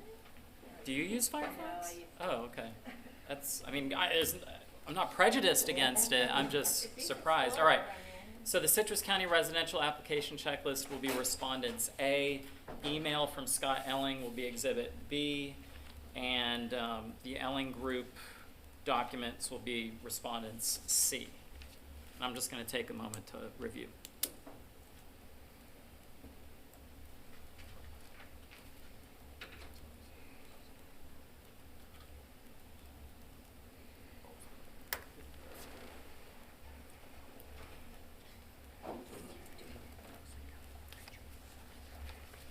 I have the septic permit in place and the environmental packet in right now, waiting for this home permit stuff to get put in.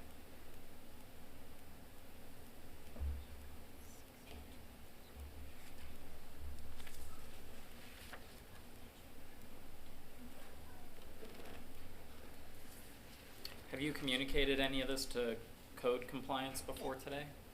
I've spoke to George several times, but that's it. Okay. I mean, Mr. Pearson, were you aware that he was going through this process? Yes, but I was hoping that he would have at least applied for a permit, and that's not happened.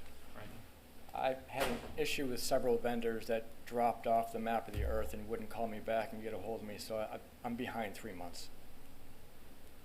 I'm aware of the general problem finding contractors right now. Looks like the proposal from these people came in on December 4th.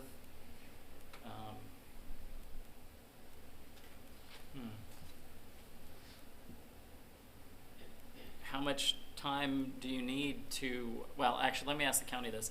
Assuming an application is submitted, does the county hold off on enforcement at that point? I mean, I don't know if the county has a thought on that.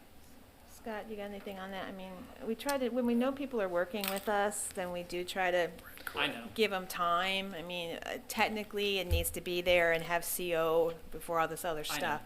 But if we know someone's working with us, we do try to, okay, you've got an active permit, you're waiting on us, then we definitely would take that into account. In this case, he doesn't have the plans yet. That's the big substance of those permits. I think it's probably a little ambitious to think he's permitted by February. If I find a violation and grant 90 days to comply, he gets an application in by February. Does the county change its position, ask me to undo an order? I don't know. I don't know if that's ever happened. Well, you still can't store things on property even if you have a building permit. Right, it doesn't accept the other things. It just establishes an accessory structure may be able to be permitted there, but there are a lot of things in this affidavit. We get the public too, I'm sorry. Yeah, I would like to hear from the public. So if there's someone from the public who wishes to speak, I invite them to come up now, be sworn, and tell me what they think. Do you swear to tell the truth, the whole truth, and nothing but the truth, so help you God? Yes, I do. Can you please state your name for the record? Norma Mitchell. Thank you. To the microphone, please. Oh. Yeah, my name is Norma Mitchell. I'm a resident of Steamboat Springs, and I'm vice president of the HOA. And so, of course, when we see someone on the property, we have concerns that everything is legally permitted before any development happens, which is why we're here to see, what the outcome of it is. And I'm also wondering, he's had some overnight visitors, and wondering about how he's accommodating the bathroom facilities for the visitors that he has on the property. And so that's our HOA, the concern. Does the HOA have a right under the declaration to review and approve plans? No, we do not. No, Okay. we don't. Okay. Well, actually, ma'am, I can't accept your testimony unless you come up and swear an oath. So I'm not trying to make things difficult, but those are the rules. I've only lived in this subdivision for just less than a year. This is Millie, and she's the president of the HOA and has been for quite some time. Okay. Do you swear to tell the truth, the whole truth, and nothing but the truth, so help you God? I do. And your name, please. Mildred Baker. Thank you, ma'am. Thank you. I don't speak very well in front of people, so excuse me. You're speaking great. We have what we call an HOA. It's unincorporated. It's been there for 30 years. I have lived in the area for 30 years. All we want him to do is build a home like the rest of us has. A lot of us have invested our life savings up there. So, and what we got now looks like a hunting campground is what it looks like. Okay? Well, I do see the photos. So my question about the HOA is, so you don't have a right to approve the plans. Right. What does the HOA do? We have to have one because the county does not maintain our roads. Okay. So that's basically what we do. So you have Yes. assessments to maintain the roads? Exactly. Okay. Yes. All right. All right, well, that's all I need. Is there anything else you want to tell me? No, just that the only reason we're all here today is just to make sure that, he puts a home in like we have and does the right thing. That's all.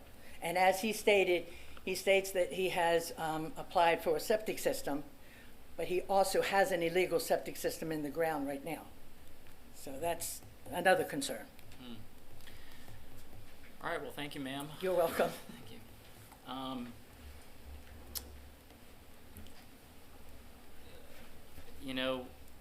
First of all, what's the county's recommendation before I talk to Mr. Swift? Citrus County Code of Compliance Division respectfully requests that the special master assess a fine of $100 per day, along with administrative costs to begin the date you deem sufficient to abate this violation. This amount was selected based on the actions of the property owner once they were advised of the violation. The amount is appropriately given the severity of the violation and the respondent's actions relative to the violation. We would also ask the special master to find that it is the respondent's responsibility to contact the Code Compliance Division when the violation has been abated in order to allow for reinspection. Here's the real problem from my perspective, Mr. Swift. The Yes, real sir. problem is I have every reason to believe I think everything you've said is accurate. It looks like you're making real progress on getting this thing built. But it also looks like, the violation has gotten worse as time went along, and even after the violation was first discovered by the county, you doubled down on the development and put some other structure in, which is a problem from the county perspective. It was supposed to take 6 months for the cabin to be built and delivered. It took them 6 weeks. Well, I get it. It's just right. I hear what you're saying. There's no exception for that in the code, and my hands are tied to apply the code. So I don't know how long it'll take you to get this thing done, but how much time do you need to bring the property into compliance? I'm going to be in compliance next month. Okay. Well, that would mean, sir, not to be confused, that would mean a permit would have to be issued. No, it either means that a permit is issued, something's constructed, or that he takes the offending stuff off the property. So, sir, by a month, how much time do you need? I just want you to let me know. A month isn't specific enough for me. My drafting engineers promised that I should be permitted by mid-February. Okay. You do understand that just the receipt of a permit does not bring this property into compliance. I do not understand that. Okay. There's only two ways to bring this that I know of, and it'll say this in the order, is you have to bring the property into compliance within a certain amount of time. I haven't ruled what that time is yet, but there's generally two ways of doing it. Either you remove the offending uses, the things that you're not allowed to do there until you build your principal use, or you get your principal use permitted and constructed. Okay? So a permit's not enough. That thing has to be built. And that was the problem in the last hearing. He said it would take a year. So he's got 30 days to remove the pole barn in the last case, right? Here, I have prior experience in construction. That's how I got through college. 6 months is my cabin build. Yeah. Okay.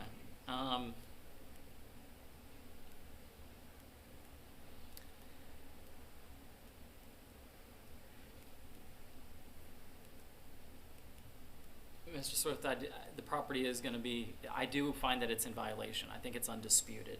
I'm going to grant you 60 days from today to abate the violation.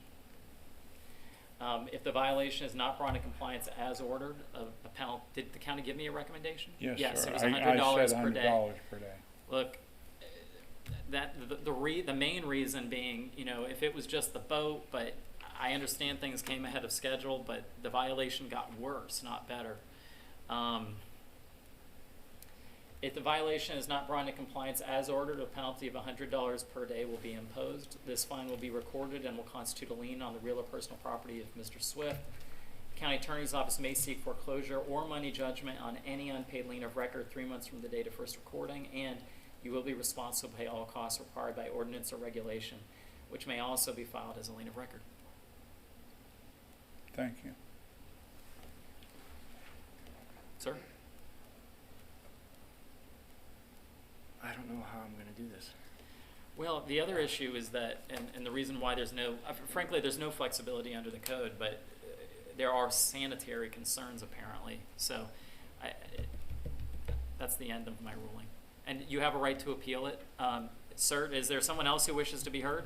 Yeah, I'd like to make a comment. I'd like to make a request. Come up here, go ahead, sir. Anthony Aguano. Do you swear to tell the truth, the whole truth, and nothing but the truth, so help I you? do. And I'm sorry, could you repeat your name, please? Anthony Aguano, Steamboat Springs, resident for 25 years. I request that he remove all the junk that he has on the property until he permits the property. Well, so that's, thank He you, has sir. a- I he- appreciate. He's living over there on weekend. He has no septic tank, he has no water, and he has no electric. So why is he living there?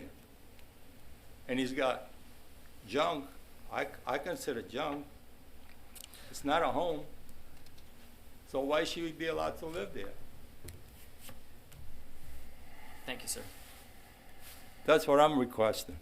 Thank you. Is there anyone else from the public who wishes to be heard? All right, that concludes the hearing. The next case, Christopher Hale, Lauren E. Hale, case number 2152104, Code Officers George Pearson, page 11 of your agenda. Ms. Joanna Katu is the expert. What page is this? 11. 11.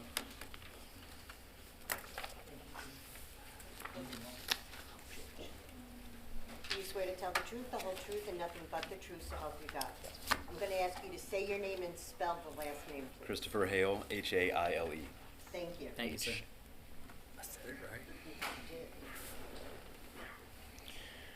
My name is George Pearson. I'm a Citrus County Code Compliance Officer. The case number is 2152104, storage on a vacant parcel, violation of Citrus County Land Development Code 3102, Section A. The address is 9623 Millard Circle, Inverness, Florida 34450. Property owners are Christopher and Lauren E. Mell. The service was made good with a signed certified mail receipt. I'd like to authenticate and request the following be entered into evidence. Exhibit A, photographs that I took on October 6th. The photographs depict the violation of storage on a vacant parcel. Exhibit B, copies of notice of violation, notice of hearing, signed certified mail receipt, property appraisal report. Exhibit C, photographs that I took on January 14th showing the violation still to be in process. What was the date of the first photos? What's that? In Exhibit A, what was the date of those first photos? On October 6th. Sir, I'd like to ask you to take a look at what's been described as Exhibits A, B, and C, and let me know if you have any objections to them.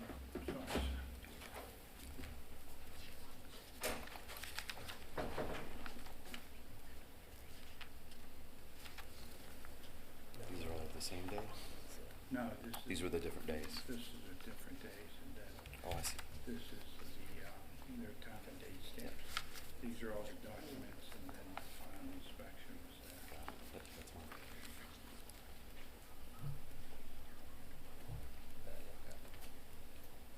Thank you. Oh, thank you, George. Trying to butter me up, aren't you? No, of course. Was that pole barn and camper? Well, it's more than that. Oh. Swing set. Yeah, well, something.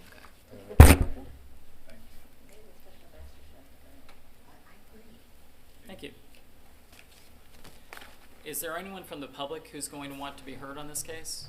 All right, thank you, sir. I won't forget you this time. Lori, don't let me forget. Nope. Okay. Sir, did you have any exhibits to A, B, or C? I'm sorry, Any exhibits to these Objection. documents being? Objection. I'm sorry, what did I say? Exhibits. Oh, I said, I don't have any exhibits with me, but I stopped know drinking. that. One of my New Year's resolutions was to not drink caffeine anymore. So if I start slurring my words, it's because I'm not drinking coffee anymore. Do you have any objections to what's been proposed as exhibits A, B, and C? No, sir. All right, thank you. Then without objection, these are admitted as evidence. I conducted an initial inspection on October 26th, on October 6th, 2021. Violation of storage on a vacant parcel was observed. I noticed a pole barn and a travel trailer or RV. No contact has been made with the property owner. On November the 12th, 2021, a corrective action was issued after an inspection was conducted. The property was not in compliance. The notice violation was issued on this, a notice of hearing was issued on December the 17th, 2021. Once again, the property was not in compliance. On January 14th, a final inspection was conducted. The property was not in compliance. Is there anyone else from the county who wishes to testify? Oh, I'm sorry. Coastal Lakes Residential, or CLR, is a vacant lot. We do not have any permitted uses on the site. No applications or anything? Not that I'm aware of, no. All right. I notice that on the property appraiser documents, it seems to spell the last name as Maile. I don't know why. It may be the deed. It may be some other reason. They must have entered it wrong. It's Yeah. A one letter off. Yeah, First no, it's Hale. it's close. Yeah, it's close. Yeah. All right, so what would you like? What's going on? Kind of the same deal as Mr. Bruner. We're all back there. It's kind of a hunting community back there. It's not even a neighborhood. We've got no road, no power, no water. I've been out there 3 years. I go out there with my family. We hunt, we fish, we boat. There was a house built on the other side of the property, and that's the complaint, where the complaint originated from all of us out there. Oh, so it's not. It's a house that's on a neighboring property. Yes, it's Okay. on the far polar opposite end Gotcha. of the property. But yeah, we've been out there for a couple of years, and like I say, we've got no utilities, no anything out there. I was under the assumption the violation was for leaving my travel trailer there too long. So, and I think all of us out there, where like I say, there's probably a dozen, and we just moved our stuff. You know, we thought we had 14 days to leave it there, so we just move it. You know, it's kind of a chore. From what we read, is we had 14 days. I'm not sure if that's correct. I know what you're talking about. We thought that was it. We had no clue that it was about the pole barns, which now we know. Now that we know it's about the pole barns, I mean, I would like to get compliant any way that I can. Like I say, What's the acreage on this? 0.64? I believe so. Okay. I mean, I'm just trying to figure out. So you said it was a hunting community? Yes, we hunt, we fish, we. People like I just say- show up. I mean, help me understand. So it's a 0.64 acre parcel. Oh, just mine is. It's a whole. There's a whole. I guess it used to be it was going to be a subdivision. I guess in like the 60s, never panned out. Okay. So it's just unimproved. Okay. The parcels are still broken up like that, but like I say, there's no roads. The roads are as wide as this podium. It's the roads that used to exist on the map are slowly falling off over the last few years I've been out there. The roads they don't even show up anymore. Okay. So like I said, that's why, it's tucked back in the woods. You can't see it. I mean, your inspector had to go through 2 gates, probably almost get his truck stuck getting back there. Nothing stops Mr. Pearson. I'm telling you. But I'm just saying, the roads it's not like we're, in town next to a Wawa I with get this it. stuff set up. We're back in deep as far as the woods there, Well, for better or for worse, you've now heard at least 3 of these I exact have. same I have. situations. So, and like I say, I would like to do whatever I need to do to get it compliant, in, whatever time frame I need to do. Do you understand what needs to be done in order to bring the property into compliance? Primary structure is what I'm kind of gathering. Two things. Either you get a primary use permitted and approved and built, Sure. or you take down the offending structures. Right. Things that can't be used until the primary use is established. I don't want to, if I've misspoken, I'd ask the county to correct me. Okay. That's what I heard from before. That's what Okay. I gathered. Yep. Well, how much time do you need to do one of those 2 things? I would like to build. So my original plan with this property when I bought it 3 years ago was to eventually build. Build a small little cabin out there that I could take my kids to. But we've kind of fast-tracked now, you know, learning what I've learned today. So how long does it take to get a house built and permitted? A year? Well, and 2 then that years? leaves the other option of what you need to do to bring the property into compliance, which is what happened in the last case, and I gave 60 days. Yeah, that's tough. I mean, I've got a lot of money invested out there. Just to have to rip that down is pretty tough. I'd like to just add it to the property with my primary structure, which I'd be more than glad today to go down.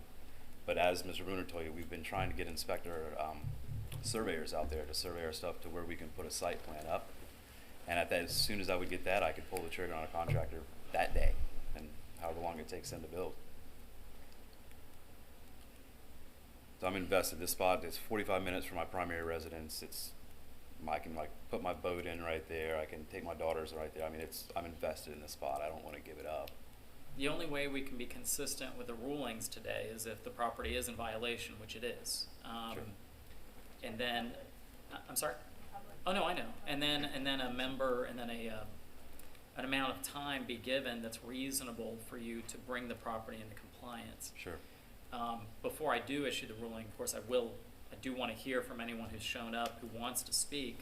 So I would invite, sir, if you do want to be heard, to come up, be sworn, and let me know what your input is.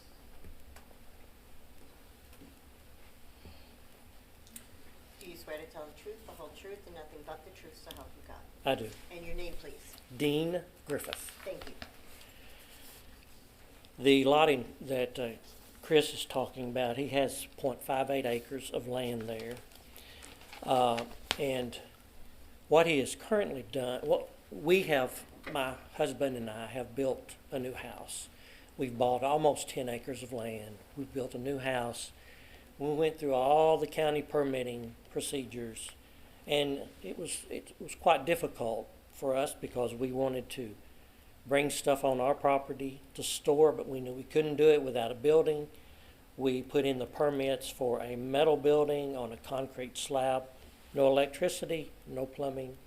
It took the county about 5 months to approve that, but they wanted the approval, wouldn't grant the approval until they knew we were building a primary residence, which we did. We moved in the week of Christmas, and everything is pretty good. But now, you know, we go through this long process of getting all the permits like we're supposed to do, to find that other people have structures on theirs that never got permits, probably never intends to get any permits. They have now gone into the subdivision. What's kind of happened is we've moved in, bought property, and they're no longer the sheriff of the community. And not very happy with that at all. I will be going for some civil issues next week on some harassment and vandalism because they know that we were the ones who turned them into code. Video evidence for this fellow right here, and so we're going for felony harassment next week. But you heard the testimony earlier that the complainant was a house on the polar opposite of where the structure is. Yeah, So that would be you? You're right. We're probably 3/8 a mile away. No reason for him to be even over near our property. Yet he throws corn out in my yard to draw the wild hogs in to tear up my yard, you know, where it's been sodded and sowed down. And you have a civil proceeding? I'm filing that next week, yes. Okay. We're going next week for that, and we got an appointment with an attorney. And then he sits in the front and spins his wheels. We have spent thousands of dollars. These are not county roads. They're kind of like... turn, or just, I Not can wait yet, for him? no. Okay. Yeah, We kind of that's got, I'll wait for him. they're private, so we've put down thousands of dollars worth of gravel, because back when we had the big rain here, I guess it was last year, water got up to maybe about a foot over our road, so we had to, because we was in the process of building, which took us 14 months from permit to get through, but we had to be able to allow the contractor to come in, so we put gravel. And he enjoys coming out in front of the house and in his Jeep and just spinning his wheels to dig ruts up in my road. And I've got all this on video. I've invested in video equipment. So I've got several avenues of videos, more than just one, to show this. But we have done everything to try to be, I'll do anything for anybody that asks. But when the first greeting with someone is, I'll shoot you, you don't get along with them. You just, at that point, I'm not going to try to get along with somebody. And that's been the case with this guy right here. And now he has, and I've got a little map here showing his property. I wasn't going to necessarily turn this in, but showing his property. And where he puts a gate up, I think that we've got the pictures of the gate. He blocks off probably a good 9 lots, 9 other people's property that does not even belong to him, but he's got a gate across the road. And some of the other instances you're going to hear today, they're doing the same thing, putting gates where blocking off this subdivision that they don't even own the property to.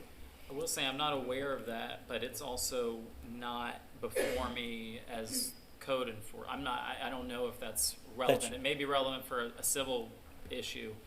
Right. But well, what happens is, I've got Google Maps on my phone, and while I'm riding around, it's a very undeveloped, very rural area, but it is under residential zoning, and is riding around on a 4-wheeler because it's just sand roads. That's why we had to put in gravel. And because he's blocked off so much property across the road, I actually, on my Google Maps on my phone, I rode around the gate and went back on a piece of property, or it was almost like a loop, a cul-de-sac, to turn around and come out. And he appears at my house threatening to shoot if I'm ever on his property. So, that's the first greeting we got in the subdivision when we moved there. So he's continuing harassment now. Now you're going to hear another case of a guy that's been nothing but cordial and kind, but the issue is they're setting up these campers. They don't move them in and out. They have no water. They have no sewer, but they're sitting on the swamp. It would be speculation, I guess, for me to say, but I would think their sewage is probably going out into the swamp. They have no water, and I'm saying no electricity, but yet they don't move their campers in and out. They sit there all the time, and on weekends choose to harass. So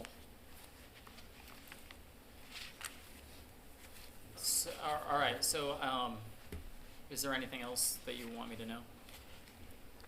No, other than the main thing is the permitting process, which they haven't gone through. Probably no intentions to permit anything. I've been told that they'll fight as long as they have to, because they don't intend to do it. But their lot is zoned just like my lot is. It's a CLR residential lot and the same thing.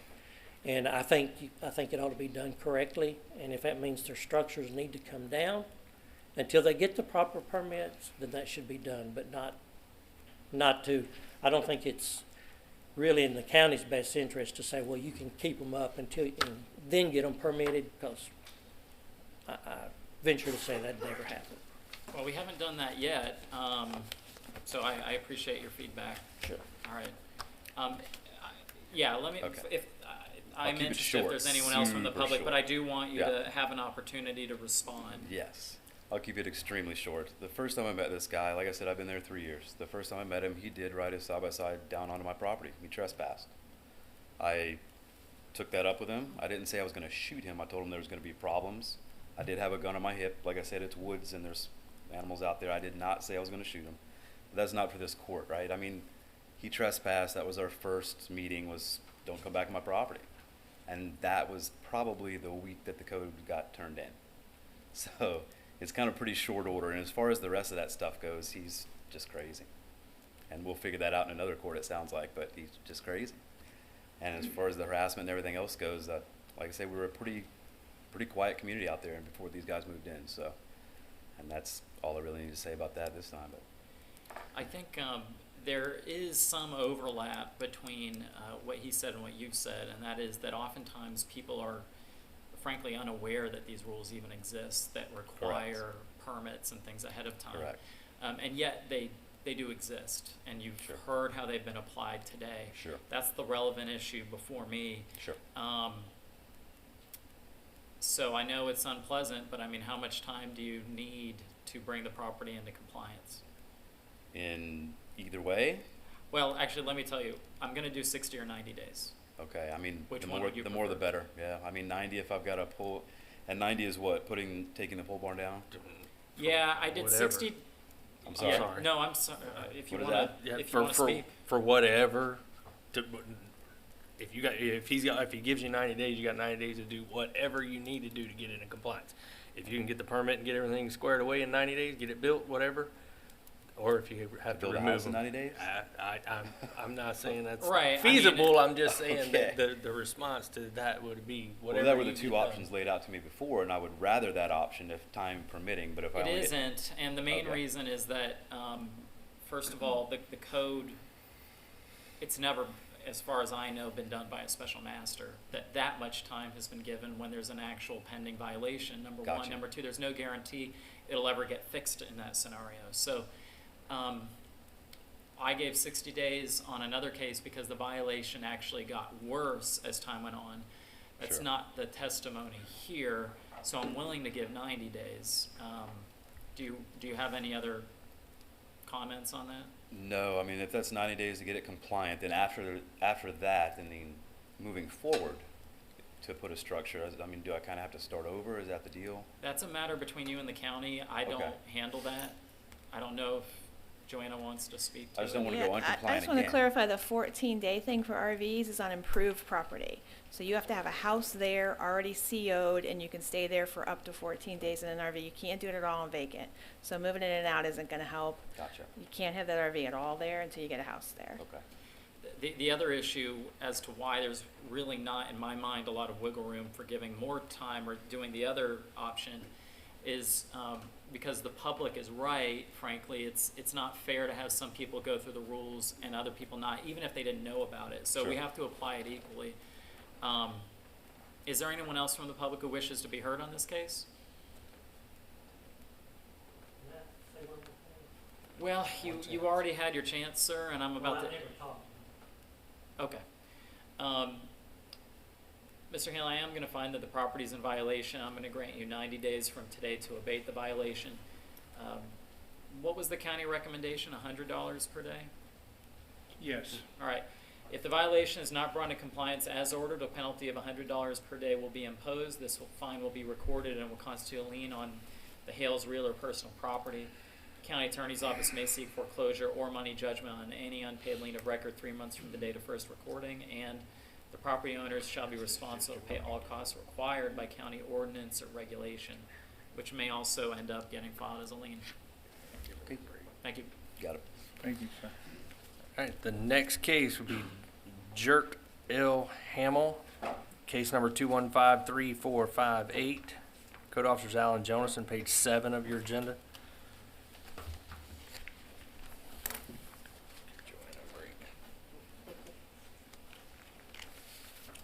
Do you swear to tell the truth, the whole truth, and nothing but the truth, so help you God? I do. Good morning. Morning. Alan Jonathan, Citrus County Code Compliance Officer. This is case number 2153458, Protection and Use of Rights of Way, Section 7320A of the Citrus County Land Development Code. The address of the violation is 7216 North Whippoorwill Terrace, Hernando, Florida. Property owner is Hamel Giert L. I have good service via posting on the property and at the Lecanto Government Building. I would like to authenticate the following documents and request that they be admitted into evidence. Exhibit A, photos taken during an initial inspection on 22 November 2021, compliance inspection on 22 December 2021, and my final inspection conducted on 18 January 2022. Exhibit B, a copy of the notice of violation, a copy of the notice of hearing, a posting affidavit, and a copy of the photo of the notice of hearing posted on the property. Also, an aerial image from GIS showing exact footage of the right-of-way on both North Whippoorwill and East Silverthorne Loop. Exhibit C, an expanded aerial image of the property at 7216 North Whippoorwill Terrace with right-of-way measurements from the middle of the roadway. And is which that what's on the That's display? the large board right there, yes, sir. Do you have a smaller one for him? I can. Or he can I use- thought you said that was in Exhibit B. It is. Okay. That's an extra one.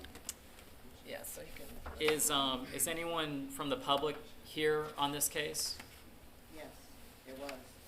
Okay. So it's Well, then just I'll this keep an stuff eye here? out. Sure.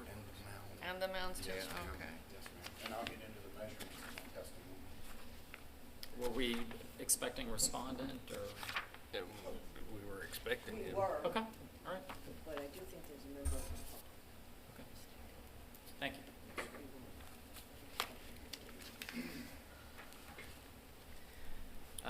Hearing no objection, then what's been proposed as exhibits A, B, and C are admitted as evidence.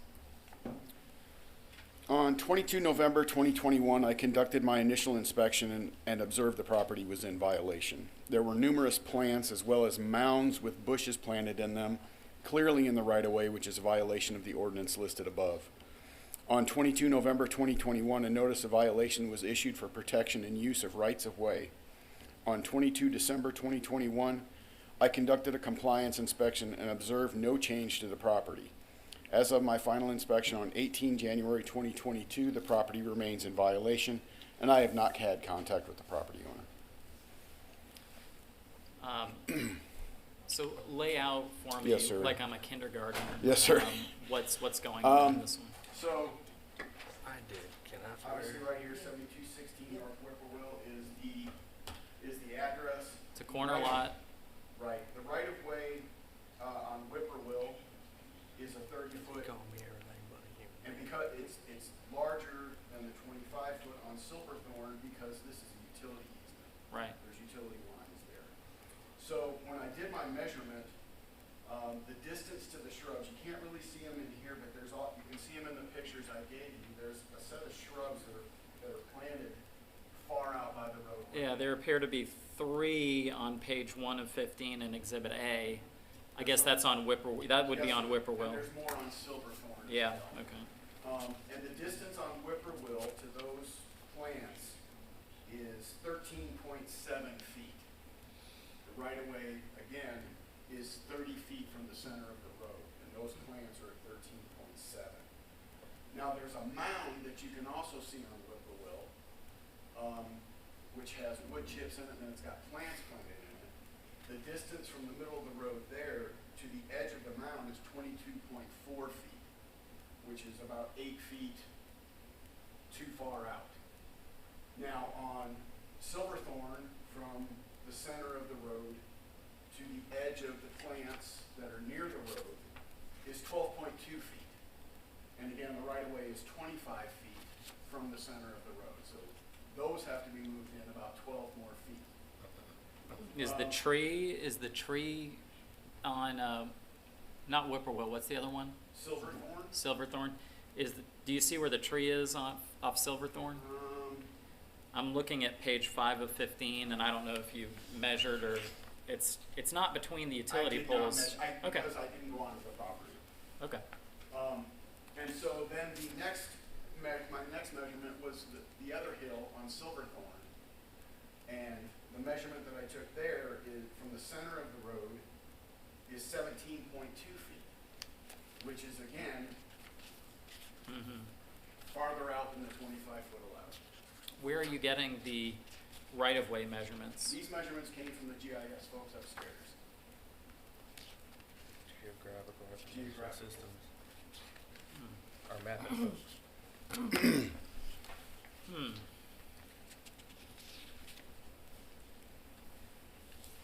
And I would like to add a little testimony, I'll swear in. Yeah, please. Because I have had contact with them. Okay, that'd be great. Do you swear to tell the truth, the whole truth, and nothing but the truth, so help you God? Yes, I do. Thank you. Can you please state your name for the record, please? Scott McKinney, Director of Citrus County Code Compliance. As Mr. Jonason testified, he had not had contact with the property owner. The property owner, in fact, did call into the office and spoke with me. To put it politely, he pretty much told us to pound sand, that he wasn't moving them. At one point, he did call in and say everything was fixed and request an inspection. Of course, obviously, it wasn't. So he's tried to do a few things to to use up our resources, to utilize our resources to try and better his. I don't want to say better, but to get us out there, take our time, go out there, waste our fuel and everything, go out there and nothing's in compliance. In other words, you're saying that he knew it wasn't fixed and he was trying to get you to spin your wheels. Exactly, because I told him exactly what needed to happen to make it to fix the issue when I spoke with him on the phone, and he basically, like I said, he said he wasn't doing it. So, and that's all. What did he tell you specifically? I'm not fucking moving them. So, I mean, you asked. Well, we talked about Ferris Bueller earlier. This sounds more like Wolf of Wall Street.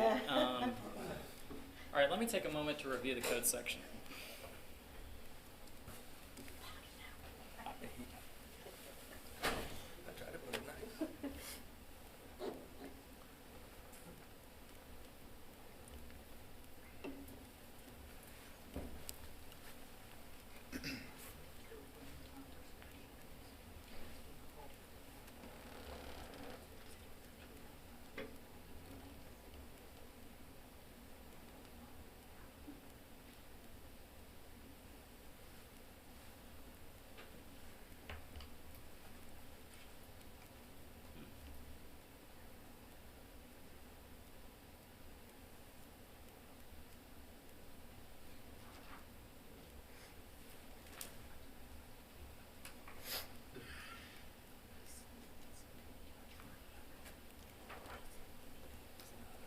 How did you hear about this case?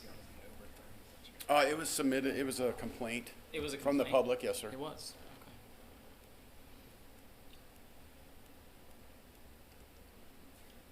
Okay. Well, I don't hear any, evidence from the other side. I would prefer to have some kind of basis for measuring the right of way that is not just oral testimony.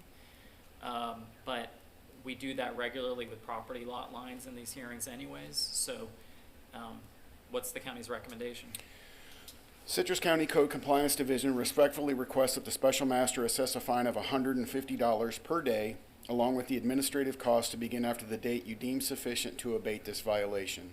This amount was selected based on the actions of the property owners once they were advised of the violation. This amount is appropriate given the severity of the violation and the respondent's actions relative to the violation. We would also ask the special master additionally find that it is the respondent's responsibility to contact the Code Compliance Division when the violation has been abated in order to allow for reinspection.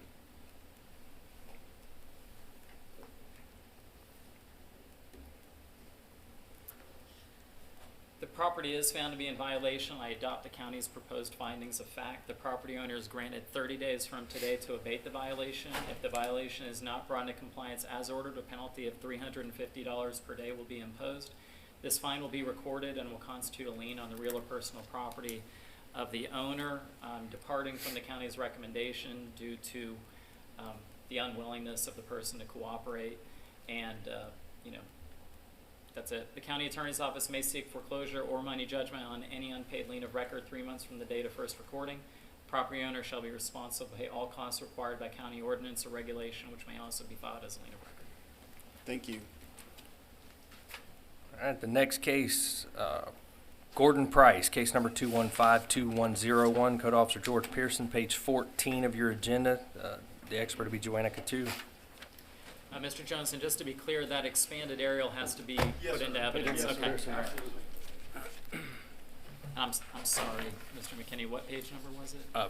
14. 14. Thanks. Mr. Price? Do you swear to tell the truth, the whole truth, and nothing but the truth, so help you God? I do. And your name for the record? Gordon Price. Thank you, sir. Good morning. Good morning. My name is George Pearson. I'm a Citrus County Code Compliance Officer. The case number for this case is 215-2101. Storage on a vacant parcel is the violation of Citrus County Land Development Code 3102A. The address is 4263 South Tamarack Point, Inverness, Florida, 34450. The property owner is Gordon Price. Service was made good by signed certified mail receipt. I'd like to authenticate and request the following be entered into evidence. Exhibit A, photographs that I took on October 6th. The photographs depicts a violation of storage on a vacant parcel. Exhibit B, copies of notice of violation, notice of hearing, certified mail receipt, and property appraiser's report. Exhibit C, photographs that I took on on January the 14th, 2022. The property was still in violation. Mr. Price, I'd like to ask you to take a look at these documents and let me know if you have any objections to them being evidence in this hearing.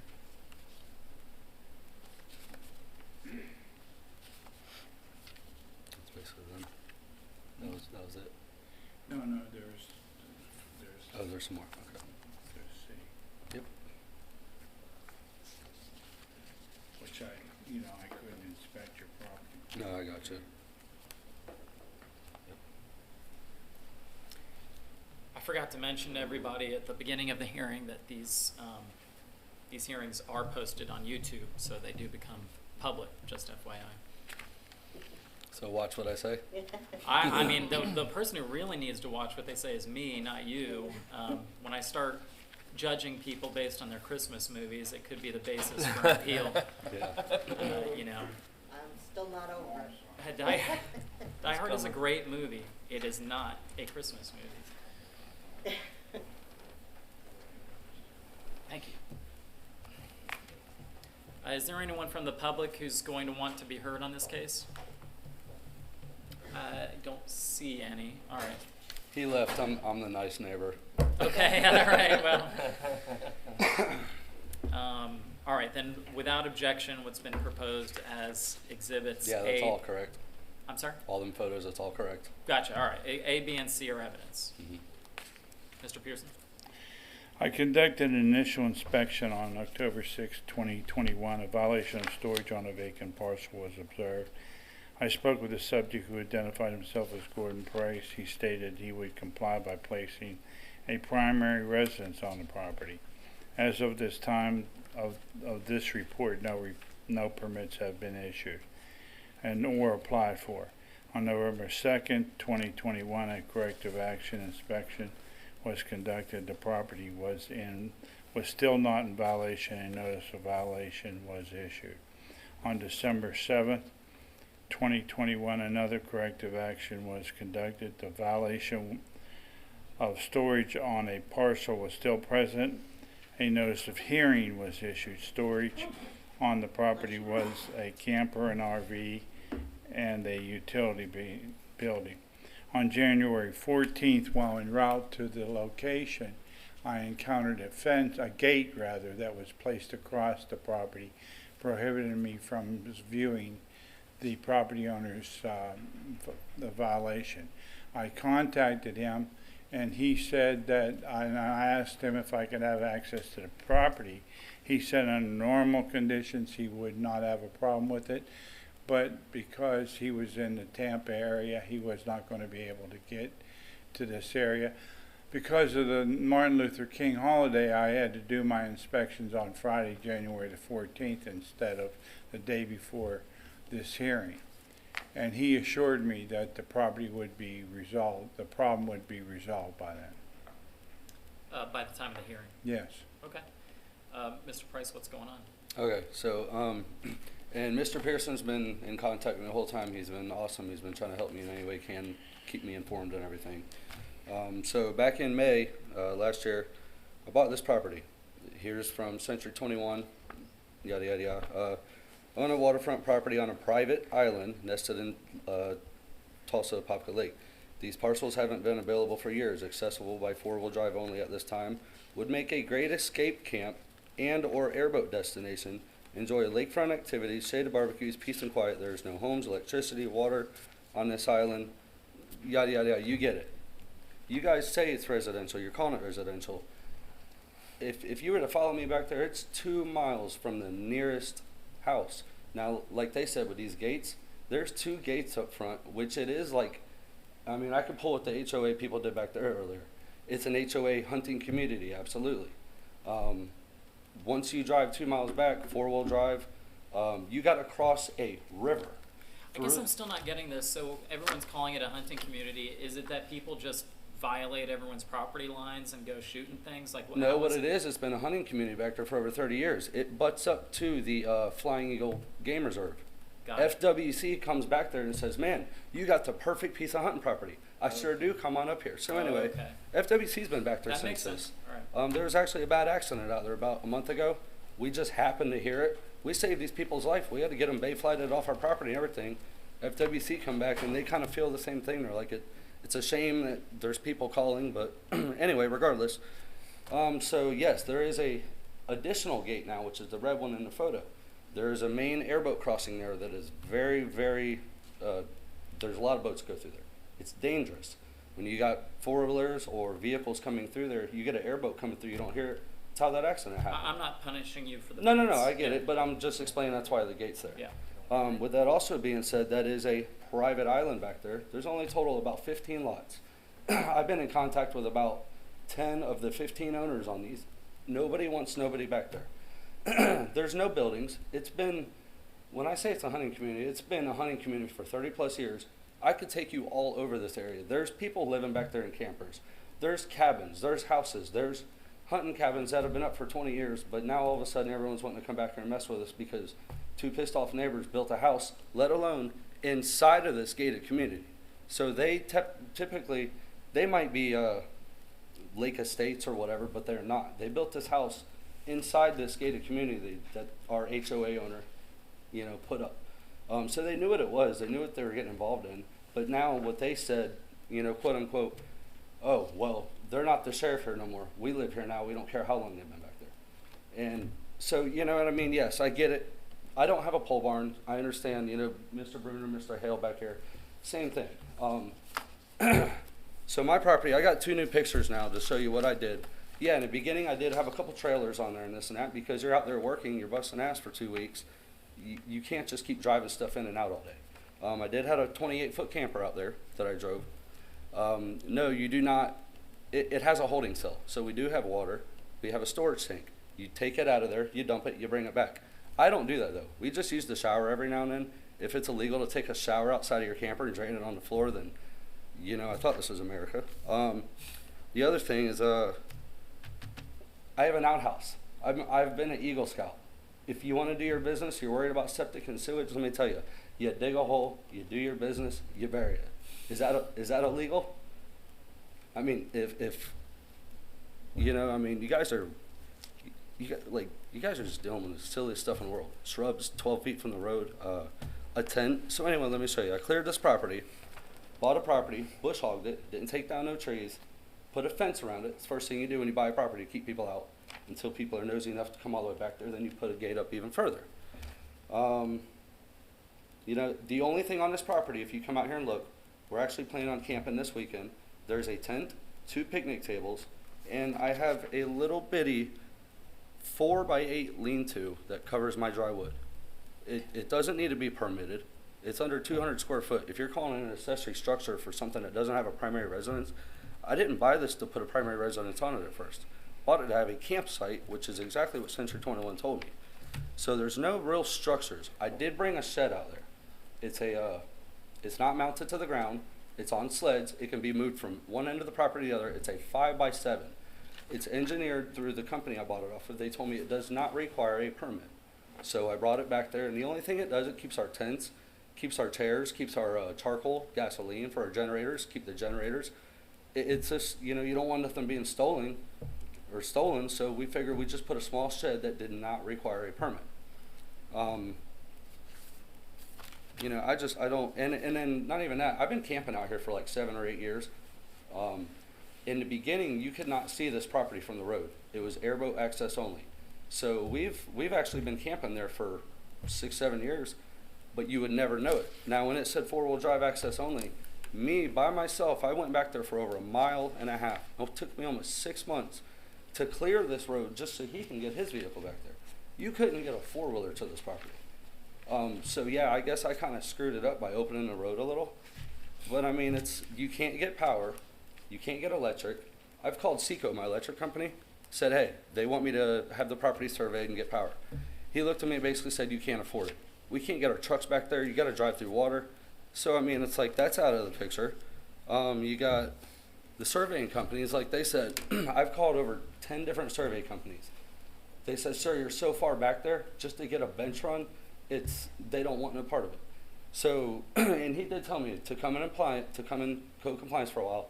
He told me if I were to go ahead and get my building application ready to roll, he'd back off. I could leave the camper, leave everything there, because I got it started. So I have my building permit application here with a list of everything that needs to be done. I got a handful of it done, but I'm in a construction business as well, and I'm sure you guys know how things are going. You can't get a permit for minimum 2 months. You can't get nothing. Everything's backed up so far. Granted, I don't have nothing to tear down. I'd have to remove a shed off the property, but I mean, you know, also the same thing, 14 days with a camper on there. Obviously, improved property has to be a home, which it does not say a home, it says improved property. I mean, if you want me to move the shed, I'll move the shed, which I think is ridiculous, for a 5x7. But I mean, like, I don't want to build a home there. It's a campsite. This whole thing's a hunting community, deers, hogs, birds, ducks, whatever. We don't want to build a home back here. We're trying to keep this the way it is. But now, the other thing, this guy that was back here complaining, whatever. His house, he just sat here and told on himself the whole time. He had his full-blown 30 by 40 garage. Same thing that these two gentlemen have. He had that up, supposedly permitted. He had a shed, supposedly permitted. His house was not built. He had a slab built. So now you're telling us that they got to remove these two sheds because they don't have a house fully built? Well, how did they get away with it? They just moved in 2 weeks ago. Watched the Ryder truck come in there.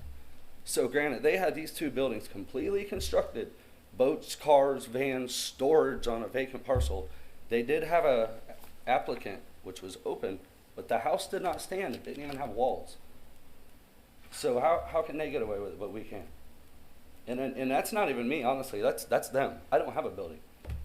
I have just a vacant field. And like I said, if you want to look at these pictures and see how clean it is now, all you're going to see is 2 picnic tables, a tent, and like I said, you want to look at these? If you want to introduce them as evidence, I'm happy to Yeah, take absolutely. them. Okay. Yeah. I mean, it's just, you know, and the other thing, it's so far back here, like he said, you know, people move back here to live off the grid. I don't want power. If I do have to go out of the way and build a cabin and do all this, I'm going to do what they call a microgrid. I'm going to run off a generator.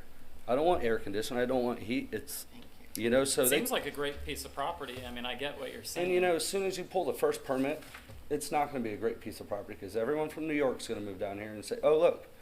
And the next thing you know, the woods are gone. That's the Florida experience. Yeah, oh yeah, I've been here my whole life. Most I know. of us. Yeah. As soon as they all move down here, I guess I'm going to move up there. Thank you. So does the county have? No objections. All right. So I'm going to introduce The camper was moved. The I'll- shed. I'll Go ahead. introduce this as a composite respondents exhibit A. So both pages will be your exhibit. Okay. So tell me what I'm looking at. So basically, you're looking at a property with a tent on it that is put up for this weekend for when we go camping. You're looking at a property with a tent on it and a little Like a bitty firewood That's all it is. shed or It something? just covers the firewood to keep it dry. Other than that, there's some picnic tables. You know, I did in the beginning, like I said, I had a trailer, I had a tractor, because I was bush hogging the property. Been out there every week, you know, raking, cleaning, pulling roots. I mean, and I even looked Let into. me talk to you about some of the things that you brought up. Mhm. Code compliance can't do an investigation without a complaint. So as to what happened with the person who complained, Correct. you guys didn't file a complaint against him. No one has that I'm aware of. No. That's probably your answer to that question. As far as Century 21, your problem is with Century 21. It sounds like it. Right? I mean, no one but they are responsible for how they misrepresented the property, whatever. I do see you bought the property pretty recently. That's in the, Mhm. I guess, May Yeah. of 2021. Look, I've had these discussions with the county in other hearings. Sheds, they're accessory uses and structures. Okay. Now, what we talked about in the other, I was remiss in not explaining all the ways this can be fixed. We talked about taking down the offending structures. We talked about building a primary residential structure. You could rezone, possibly. I've actually talked to them about yeah, that. you could rezone to get it, to preserve it so that the things you're worried about will never happen. Right. And then the other thing is to ask your county commission to amend the code. Yeah, I mean, that's a possibility too. I was gonna say, I've called, he told me to call Scott McKinney. That's me. Yeah, we've heard of it. Oh, okay, yeah, so I've been I've left you voicemail after voicemail. Gordon Price. I can pull it up on my phone. So regardless, he told me to call you. He said if you can get a hold of Scott McKinney and let him know the only thing you're trying to keep on here is a shed. Just a little bitty shed. So he said if you can get a hold of Scott, and if Scott allows that, he goes, I'll back off. So obviously you're not. I don't recall. I mean, honestly, I Well, ask anybody. I call people back. Yeah, Not, no, well, that was I guess you were going on unintentionally vac- if I did miss it or either I didn't get it. But Yeah, no, I neither think you here were nor going on there. vacation. I can't. Yeah. December or Yeah. November? Yes, I was. Yeah, so it was right at that time. I Okay. get that. Actually, but I Mr. can't McKinney, if you change don't the- mind, I just don't think your Okay. testimony is relevant, to be honest. Outstanding. Okay. So, your testimony is relevant, and Okay. the fact that you made calls, I believe, but it's not relevant. What I was talking about is the law would actually have to be changed. He can't change the law. That's why I'm saying it's not relevant. We're talking about pretty clear stuff. That's why you've heard in the other hearings why I've ruled the way I've ruled, despite what you're saying being true. I mean, all the things you're saying, they're not false. I mean, these are not major offending structures. Century 21 told you Right. things that, I mean, unfortunately, you have a situation where the property is the way it is, and I can't protect you from the change that is coming to this area. Oh, I get it. And So then the burden comes, I don't care whether you built a fence or not. The question is ultimately at what do I this have hearing. to do to comply? So now what am I asking? What is an accessory structure to you guys? What do I'm not under the burden to tell you that, but what I will tell you is what this county finds is, actually, let's be fair about this. So let's look at section 3102, and I do want to get that code section. So here's what an accessory, let's see. It's an accessory use. Right, is so the here's, actual- 3101 talks about accessory uses, and here's what it says. Accessory uses and structures may be permitted for lots less than 2 acres. All accessory structures shall be compatible with exterior color and materials of the principal residential structure. Okay. Accessory, and then there's some stuff that doesn't apply. Obviously, you need a principal residential structure under this section. Then it says accessory uses may include but are not limited to the following. It says garages, carports, gazebos, similar structures, pools, guest cottages, garage and tennis structures, docks, pools, etc. And then it's been held in the past that using a property for storage is an accessory use. So whether you're storing, you have a structure that has firewood or whether it has something else, basically, on a residential lot, you can't do anything without the primary use established. That's, So you could sell the property for 15,000, go out there, work on it, clear it, and I'm not even allowed to camp on it, you're telling me? people can buy property. I'm not representing the camping. I don't know if it's legal or not You're for just you to saying that I sleep on can't your have piece of property. I don't accessory know the structures. answer. What I'm telling you is that the evidence before me shows that you've got accessory uses Okay. and structures on the property. So what about a picnic table? That's that- an you're telling accessory me- structure. Are you serious right now? It is if it's permanently there. So I mean, under the county's code, yeah. So how Okay. much time do you need? All right, so here's what I need. I'm gonna move all this stuff off this property for y'all. There is a gate out there that says no trespassing, and I will gladly, anyone that trespasses through that property that I own, you will see me in court. This is, you're telling me that you guys can just walk around on anyone's piece of property and say, you can't have that, you can't have that. So I mean, more laws and rules, right? actually, well, yeah. I mean, look how thick this Mr. Price. Yeah, this I know. applies to your this folder I'm holding up for the camera is what applies. These are the laws for your property. Yeah, I know, and that's probably why we need Trump as president. Well, Go Brandon. let me look here This is fucking under ridiculous.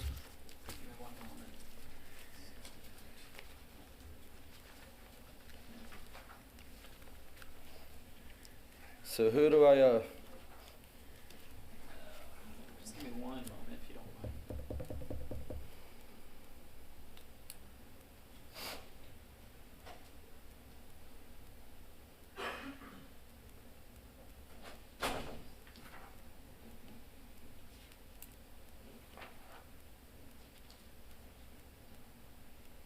I mean, I know people have the right to bear arms in this country and certain things. How does that go about people trespassing on personal private property? He might have to get a summons to come back there to check out everything past my gate. Yeah, But hang on, just hang No, on. no, no, no, no, no, no. why does no, no, no, no. how does he Okay. even have the? You mean me, sir? Mr. Pearson, Mr. anybody. Pearson, hold on. I'm trying to figure out how to address this.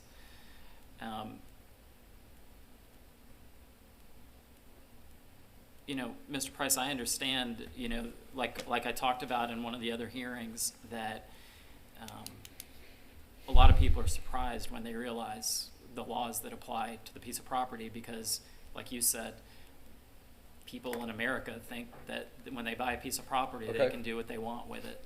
But these are laws that you have control over ultimately with the people of Citrus County, Right. and they're the laws that have to be applied equally. And as far as I know, there's no Equally. legislation that can be passed, and presidents don't pass laws, Congresses do, that would affect this. I don't know why you would bring up the Second Amendment in the context of a code enforcement hearing or in regards to Mr. Pearson. I think it's probably pretty close to a threat. I don't think No, it that needs. wasn't a I threat. don't, That was rules, laws. No, You guys are going by laws. It's pretty close to a threat. So Well, I just. sorry it came out that way. Me too. So I think we can resolve this without getting there because this is really just you've already heard how all the other hearings have gone. I've been trying to address your concerns in good faith and to look up the code and to talk to you about how these things apply. It's what I try to do for all the Citrus County residents. But it's hard if you're bringing up potential force.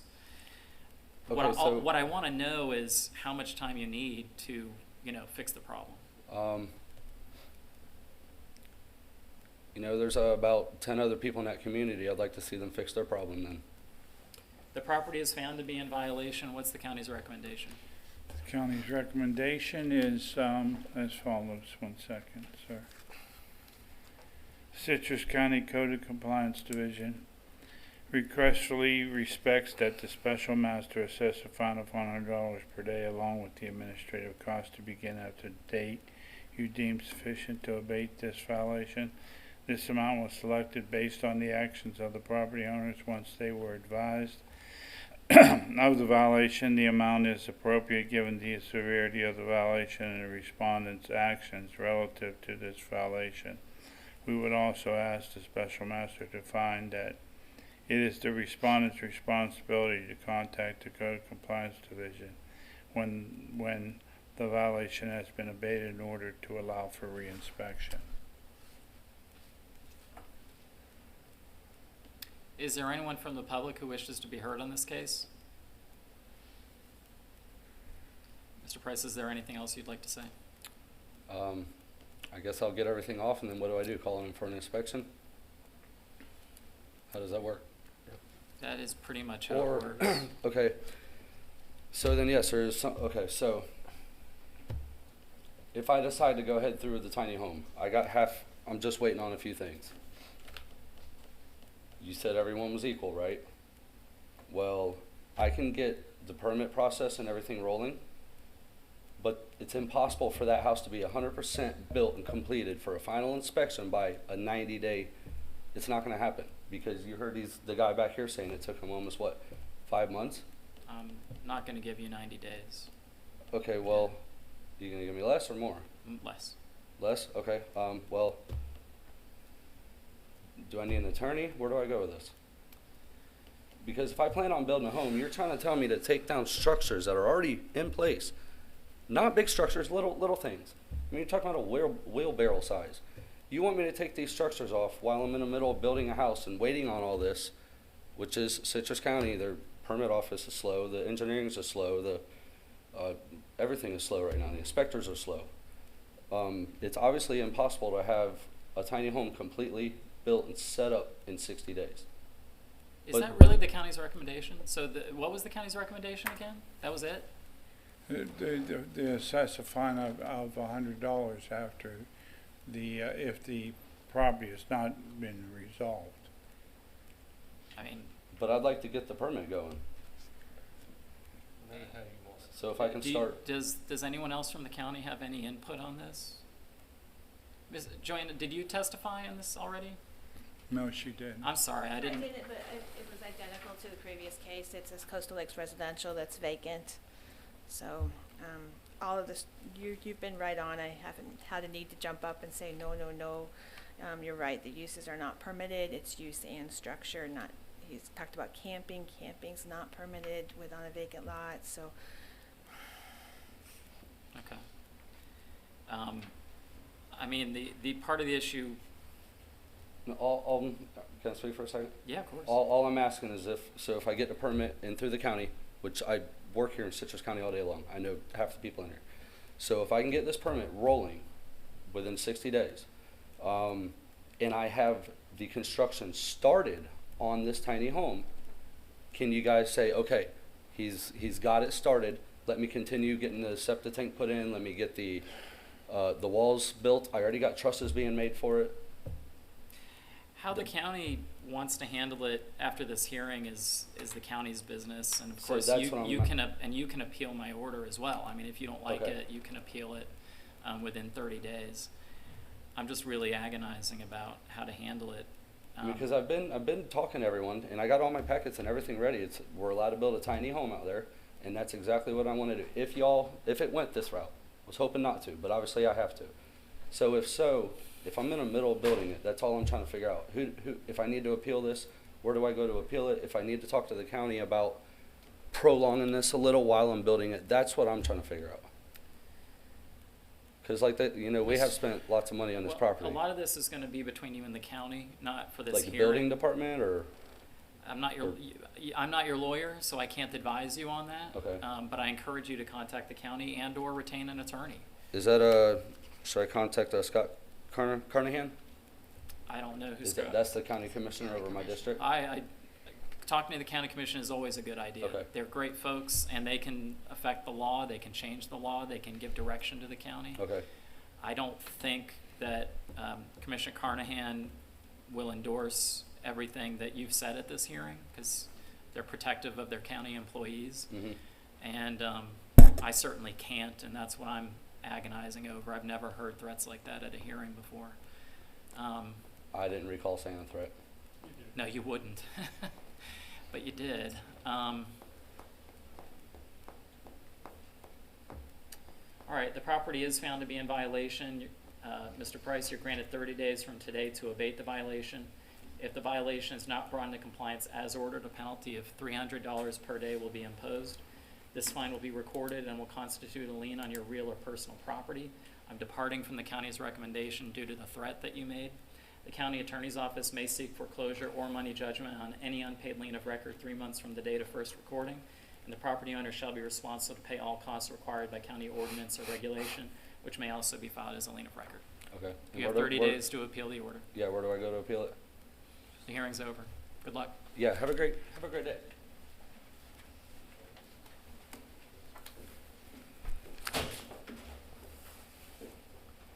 Next case, let's see. Rhodes James Corey and Rhodes Nicole Catherine. There's two cases. Case numbers 215-4284 and 215-4285. Code Officer J.C. Charlton, pages 15 and 16 of your agenda. Do you swear to tell the truth, the whole truth, and nothing but the truth, so help you God? I do. Thank you. Can you please state your name for the record? James Rhodes. Thank you, sir. There's 2 violations on the property. I'm just going to run both of them together. Case numbers 215, J.C. Charlton, Citrus County Code I'm sorry, Compliance sir. Are you Officer. Mr. Rhodes? Yes. All right. I want to make sure you're okay with that. So do you understand what he's saying? I guess there's 2 violations or 2 Yes, sir. cases. He wants to present them both at the same time. That's Is fine. that okay for you? All right. What's the difference between the 2 violations? One's for junk and debris, and one's for unlicensed and inoperable vehicle. It's easier just for them to present both cases at once and for you to present the defense. I prefer it, but it's up to you. No, that's fine. Okay, thanks. J.C. Charlton, Citrus County Code Compliance Officer, case numbers 215-4284 and 215-4285. Accumulation of junk and debris, a violation of Chapter 20, Article 3, Section 20-31A, and unlicensed and inoperable vehicles, a violation of Chapter 20, Article 4, Section 20-41 of the Citrus County Code of Ordinances. The address, 5882 North Velveteen Point, Denellen, Florida. Property owners James Corey and Nicole Catherine Rhodes. Good service via signed certified mail return receipt. I would like to authenticate the following documents and request to be admitted into evidence. Exhibit A, photos taken during my initial inspection on November 10th and corrective action inspection on November 30th of 2021, and photos of my final inspection on January 18th, 2022. Exhibit B, copies of the notice of violation, notice of hearings, and a copy of the signed certified mail return receipt for both properties. For both violations.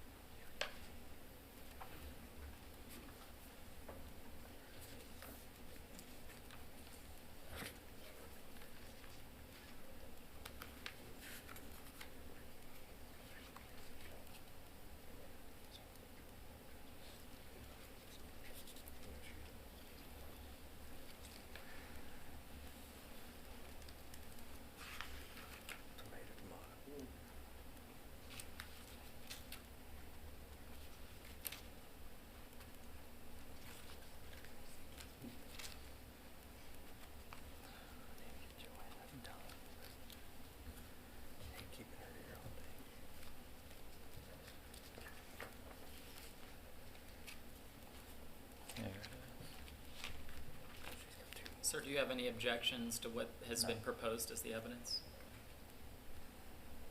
Is there anyone from the public who wishes to be heard on this case? Let the record reflect that there is no response.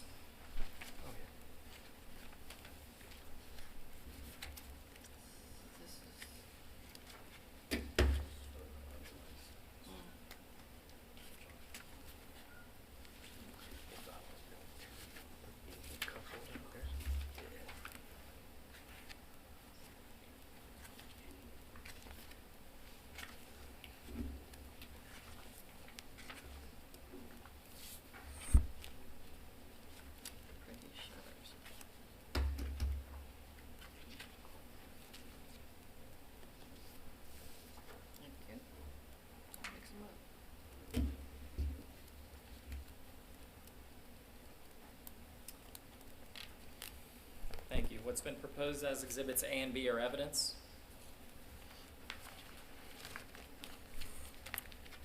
I conducted my initial inspection on November 10th of 2021. I observed garbage bags, discarded household items, and debris on the property, as well as unlicensed and inoperable vehicle on the property. I've had no contact with the property owners in regards to the violation. As of my final inspection on January 18th of 2022, their property remains in violation for both junk and debris and unlicensed and inoperable vehicles. In your opinion, Mr. Charlton, has there been improvement? Yes, there has been some improvement on the junk and debris. Yes, sir. I agree. So, Mr. Rhodes, what's going on? We cleaned up. We had a lot of larger items that couldn't get taken to the dump without a truck that was running, and that's what the inoperable vehicle is. One of those two vehicles is running and it's licensed and insured, and the other one is being worked on. And What's the vehicle that is? The black truck is running. And the black truck with the mattress in the back? Which is no longer in there, but yes. Yeah, I should have specified. So there's a photo from November 30th. It looks like there's a back window that's broken, I'm not sure, or a quad cab. Part that held it on broke. Okay, gotcha. But that truck is actually operational, you're saying? Yes. And it's licensed? Yes, it's Okay. on my insurance, it's everything.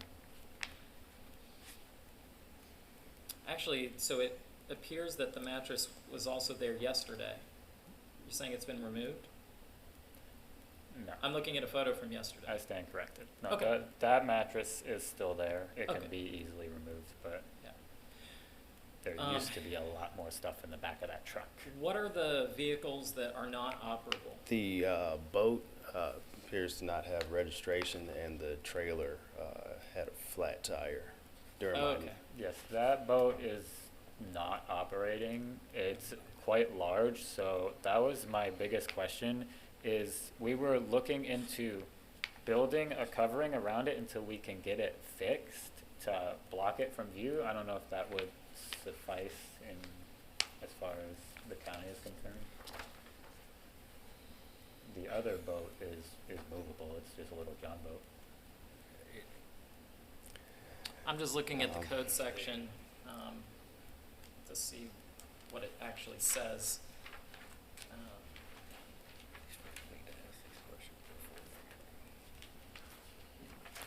It says it has to be enclosed, junk has to be in littered receptacles or completely enclosed buildings.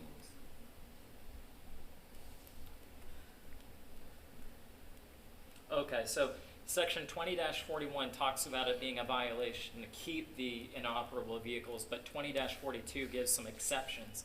And subsection 2 says that storage, service, or repair of inoperable or unlicensed vehicles when completely shielded from view or entirely within the confines of a completely enclosed garage. So that's what would have to be done for the boat. Okay, because we've got material in place to hide the larger boat. I can put the other boat behind the house. I just wanted to make sure.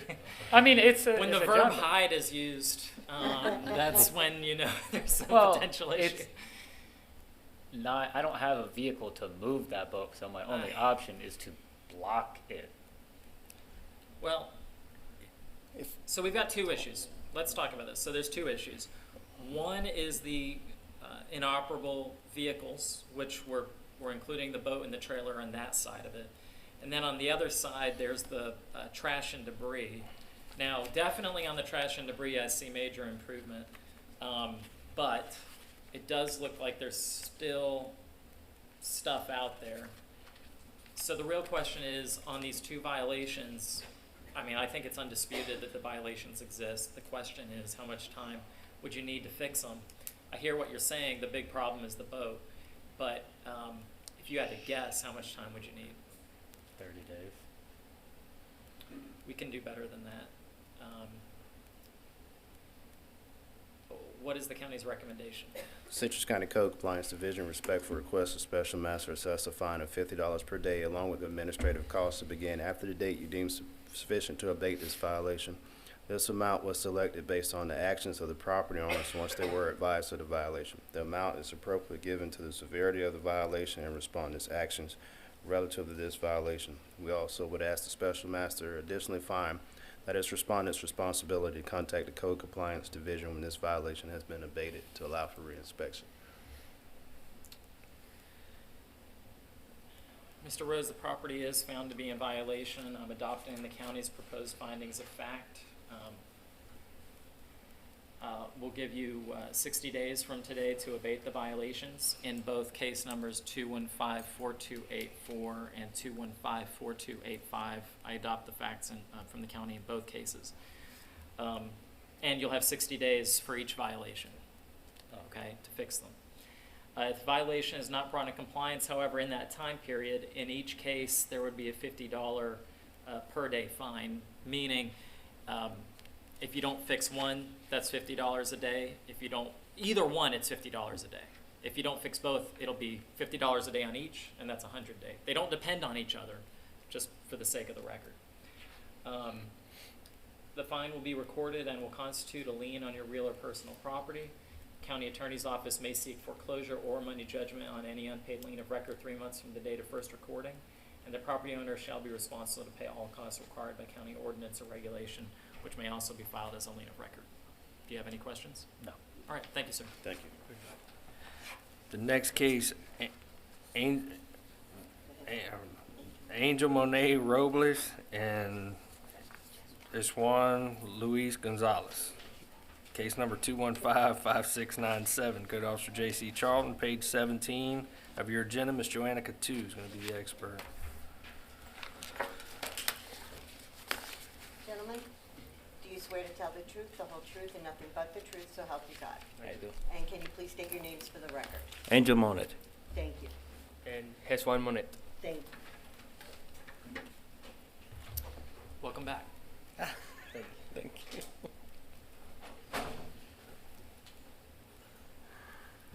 Sorry about that. No worries.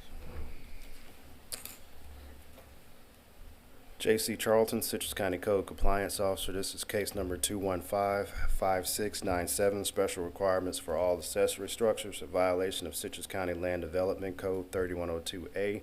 The address is 8533 North Bachelor Button Way, Crystal River, Florida. Property owner, Angel Monet Robles and Hezwan Luis Monet Gonzalez.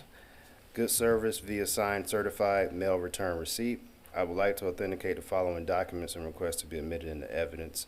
Exhibit A, photos I took during my initial inspection on December 9th, 2021, corrective action inspection on December 16th, and my final inspection on January 18th, 2022. Exhibit B, copies of the notice of violation, notice of hearing, copy of the signed certified mail return receipt, and a copy of the property appraiser's summary listing the property as vacant. Sir, I'd like to ask you to review the documents and let me know if you have any objections to them being evidence.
Are there any objections? No.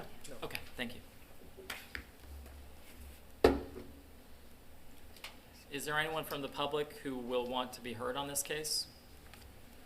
Okay, thank you.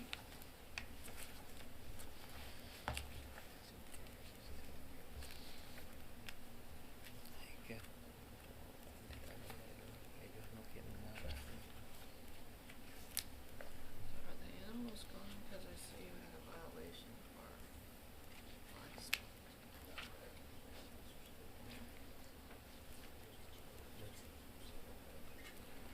Okay. Thank you.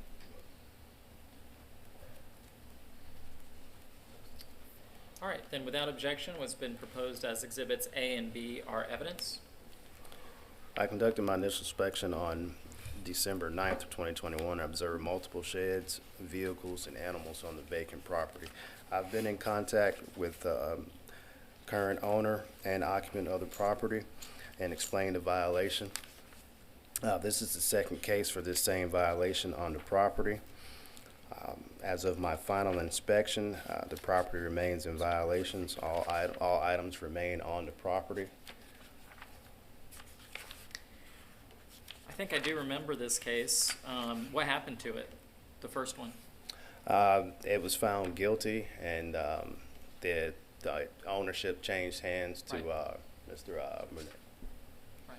I thought the issue on the last one was cars, or weren't cars involved? Sheds Same- and cars same- on there. Okay, It's same items. Just different owner now. I see, so technically, I got you. All right, well, guys, what's going on? Oh, I'm sorry, does anyone else from the county wish to testify first? It's okay, just want to tell you, they did apply for a permit. We have a permit that's been waiting for pickup since December 21st, so it's approved but not issued. So waiting. Well, what does it mean it's approved but not issued? They have to come in and pick it up and pay for it to issue the Oh, permit. I see, they haven't paid for it yet. Right, December 21st, they were contacted, it's ready to pick up. What does the permit do for them? It is a single-family residence permit and a shed permit. It will not abate the violation, but it certainly will get them started on construction for the house. I see, okay, so the stuff that's there isn't getting ratified by anything the county's Correct. doing? The permit also includes the sheds, so they could get everything done at once if they build the house and with the permitted sheds. Right now, we have no permits issued because it's sitting there. Well, what are you guys waiting for? Time frame to pay the high invoice for the impact fees. That's all. What are the impact fees? The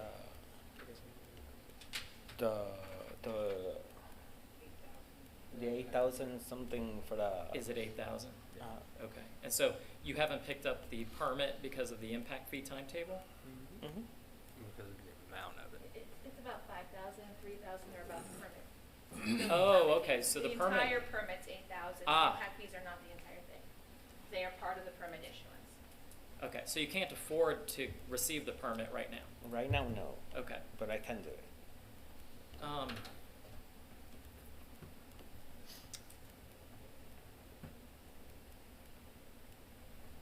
How much time do you guys need to do this?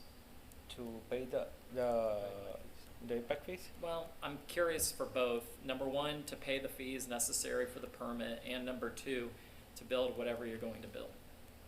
To build, when I pay the full amount, I start right next to it. How big is the structure you're going to build?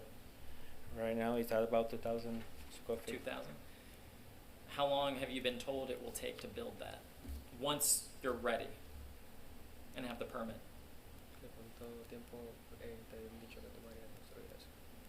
About a year and a half.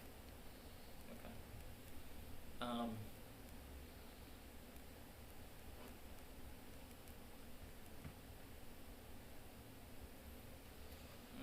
What's the county's recommendation? I mean, I'll want to talk to the public. I just want to know what the county's recommendation is. Okay.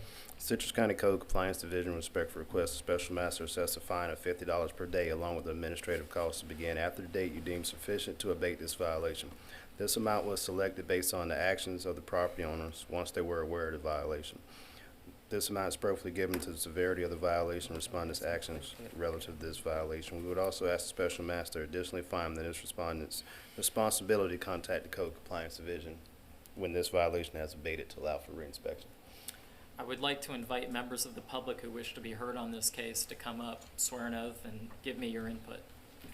Sir? Actually, come on over here. Yeah. My name is Michael Hooker. Are both of you going to speak? Then I need to swear both of you in.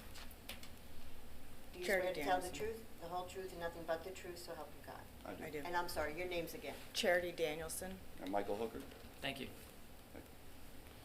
Yeah, I just think it's a little unfortunate. You know, this family purchased this property under the assumption that it was a dwelling that they could develop while they were on the property. I understand county code now.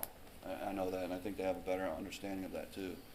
It's just the time frame that they need in order to build this house is a little bit more significant than what you've been handing out today, which I think has been fair for all cases. And it's just it'd be real hard to watch these guys. They've put a lot of work and effort into the community. There's been a lot of harassment against them. There's been pushback, but it would be unfortunate to see them lose their property and essentially turn out homeless because we couldn't come up with some kind of compromise here today. Again, I live in the neighborhood. My partner lives in the neighborhood, and I want them to succeed. Yeah, they're trying. I mean, they're trying to do everything. They've lost everything in Puerto Rico. They lost everything. He's a single father of 2 kids. You know, he's got the plans for the house, he submitted them, he's trying to do everything. He didn't take ownership of the property until September 16th, so therefore he couldn't even submit plans, he couldn't do anything until then. He's doing everything he can. People in the neighborhood, I mean, he's had people come by and shoot, you know, guns right at his property, throw garbage. I've seen it. I've gone there and seen bags of garbage, of rotten Yeah, food. pick I it mean, up. people are really, you know, they're messing with him instead of helping him. It's really bad what he's going through, and he's trying. You know, I mean, he's trying. He's doing all the things that he needs to get this done. Angel, you had a date that you said you thought you could do the impact fees by.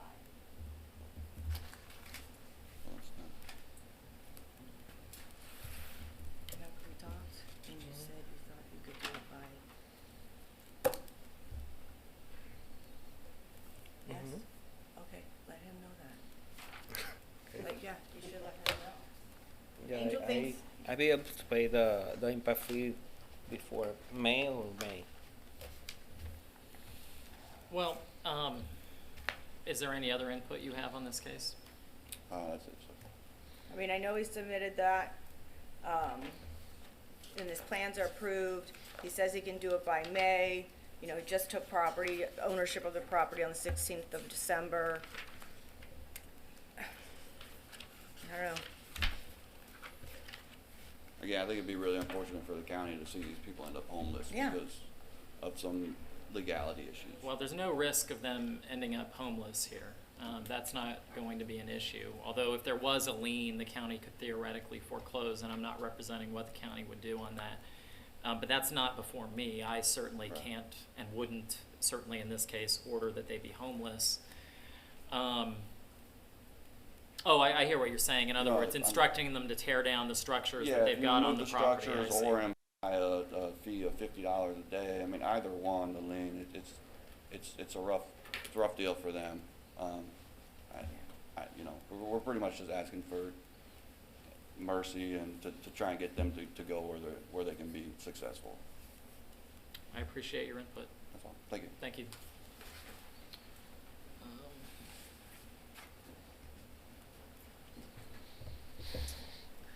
How long will the permit be open? After a few months, they'll start checking on it, but there's not really a time frame when it's ready to issue.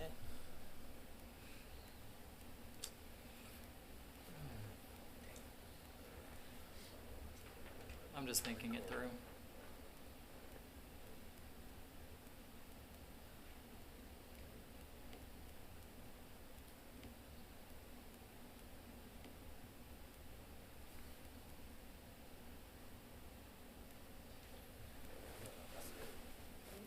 Can I say something?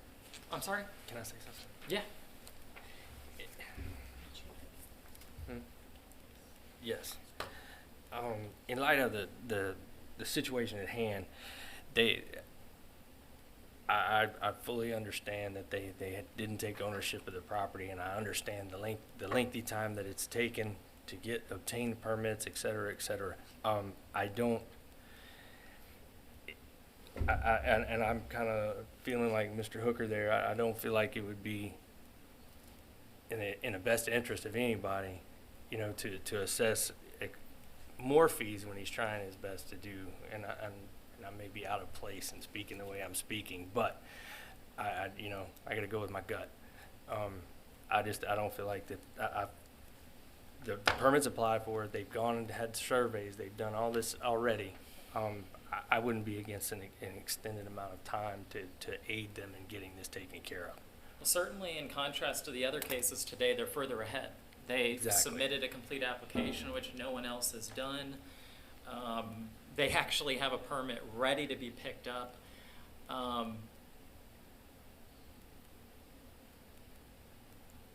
So I think that is grounds for the special master using discretion on the amount of time to be granted.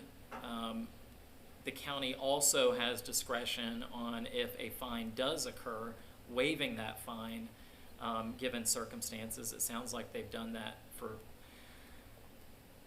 less deserving people, as I've heard in this hearing. So what I'll do is I will find that there's a violation to be consistent, to apply the law equally. I will take into effect the mitigating factor that there's literally a permit ready to be issued. Unlike anyone else who's guilty of this violation, they've gone through the lengths, despite really a financial inability to do so, of getting the permit. We've heard from people today who absolutely had the ability to do it, but instead have issued threats against code enforcement officers. So I'm going to grant 365 days, 1 year from today, to abate the violation. If the violation is not brought into compliance as ordered, a penalty of $50 per day, which is the lowest amount that we've ever assessed, will be imposed. This fine will be recorded and will constitute a lien on the real or personal property of the owners. Now, I understand that this may not be enough time to receive the permit and complete construction, but that will be a matter for the county to consider and work with you if it chooses to at that time. So that's the longest I've ever given. I do remember you in your previous case and how you worked to fix things, so I'm taking that into account as well. Is there any other input from the county or from y'all? There are reduced income. I'm not saying you're reduced income, but if you may qualify for reduced impact fee rates. So if you haven't checked that out, talk to the building division. There's some forms to fill out. I want you guys, if you can, to handle this outside Yeah, the hearing I and not wanted put to it be on the aware- record. wanted to This be will go aware on of it. YouTube in about Right. an hour and a half. So Just I as long as you're aware, that's all I needed. Thank you. I'm hoping some commissioners do take a look at it. If there's nothing else, that case is over. Thank you. Thank you. All right, let's see. Just, well, he's got something he's got to do. Maha, Page E, Bluebird Revocable Trust, dated April 12, 2021. Case number 215-2735. Code Officers Amy Becker, page 13 of your agenda.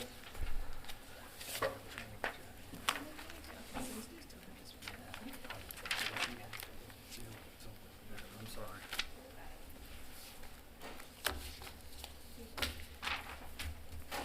Do you swear to tell the truth, the whole truth, and nothing but the truth, so help you God? I do. Welcome. Good afternoon. Good afternoon.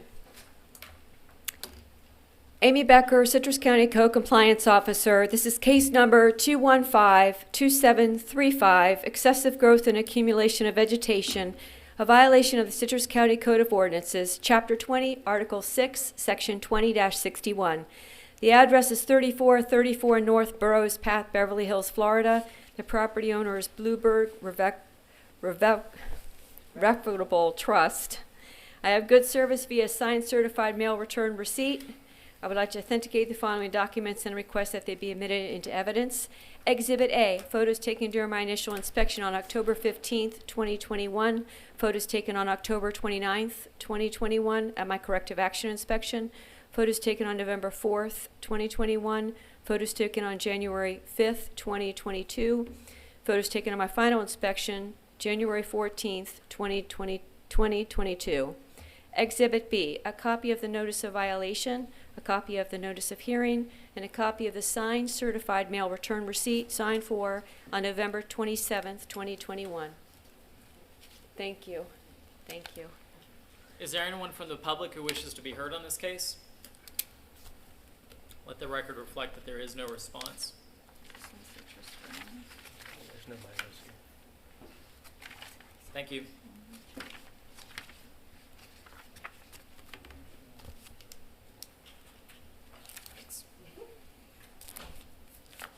Without objection, what's been proposed as Exhibits A and B are evidence. On October 15th, 2021, I conducted my initial inspection for excessive growth and accumulation of vegetation and observed grass in excess of 18 inches at the property, which is a clear violation of the ordinance listed above. As of my final inspection on January 14th, 2022, the grass remains in excess of 18 inches. I have not had contact with the owners.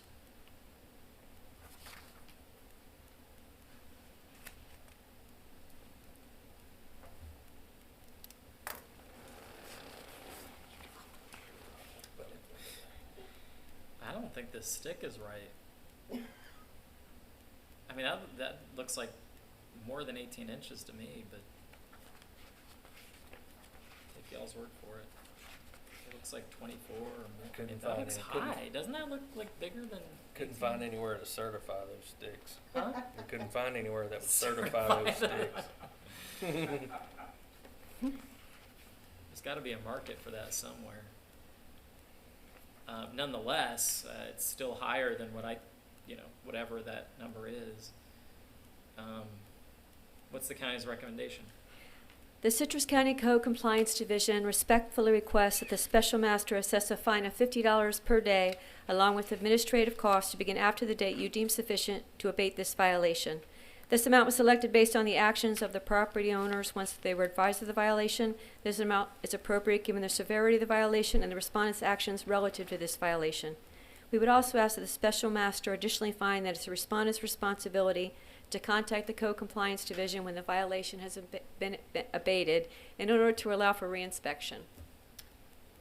What was the amount recommended? 50. 50.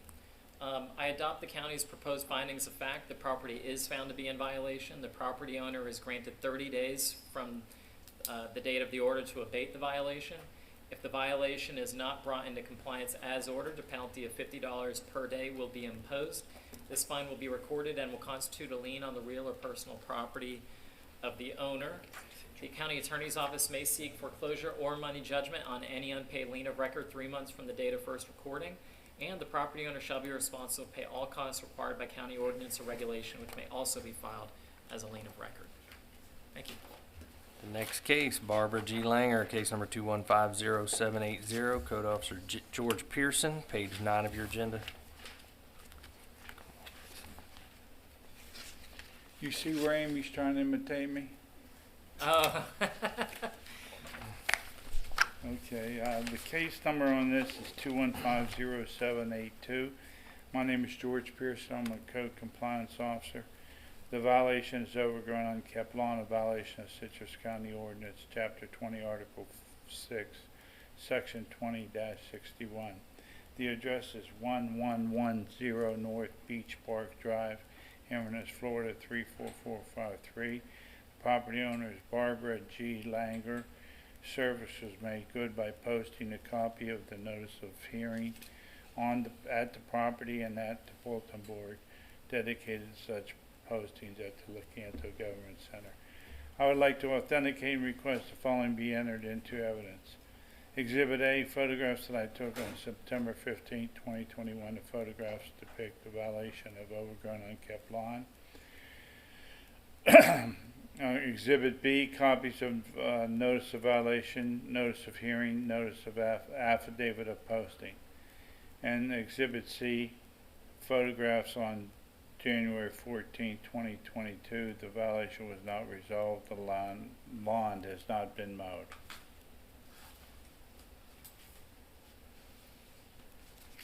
Is there anyone from the public who wishes to be heard on this case? Oh, you gotta be kidding. I gotta ask. There's no public. Let the record reflect that there is no response. I don't know if someone's hiding.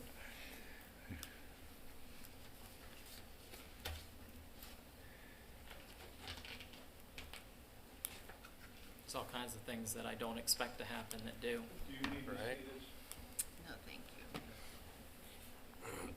You have an exhibits A, B, and C, I think? Mm-hmm. Yeah, all right. What's been proposed as exhibits A, B, and C are evidence.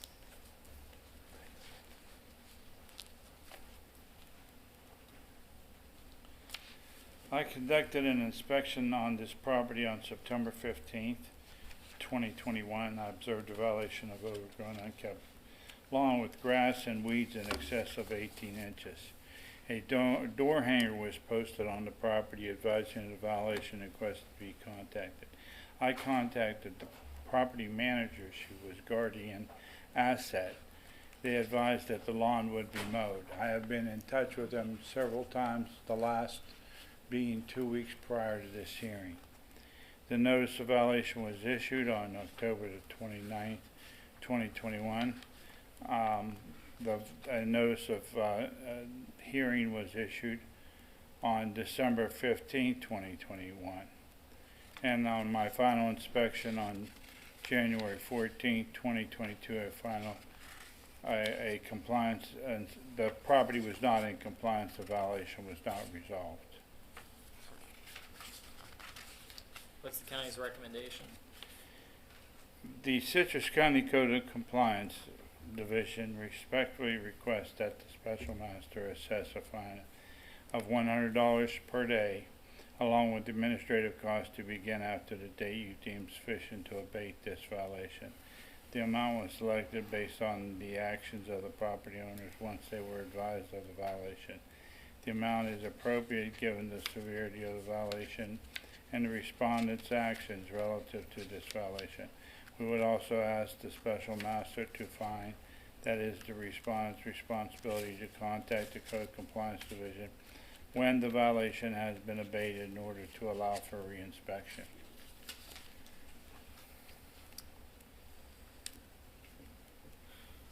I adopt the county's proposed findings of fact. The property is found to be in violation. The property owner is granted 30 days from today to abate the violation. If the violation is not brought into compliance as ordered, a penalty of $100 per day will be imposed. This fine will be recorded and will constitute a lien on the real or personal property of Ms. Langer. The county attorney's office may seek foreclosure or money judgment on any unpaid lien of record 3 months from the date of first recording. The property owner shall be responsible to pay all costs required by a county ordinance or regulation, which may also be filed as a lien of record. Thank you, Mr. Wong. Thank you.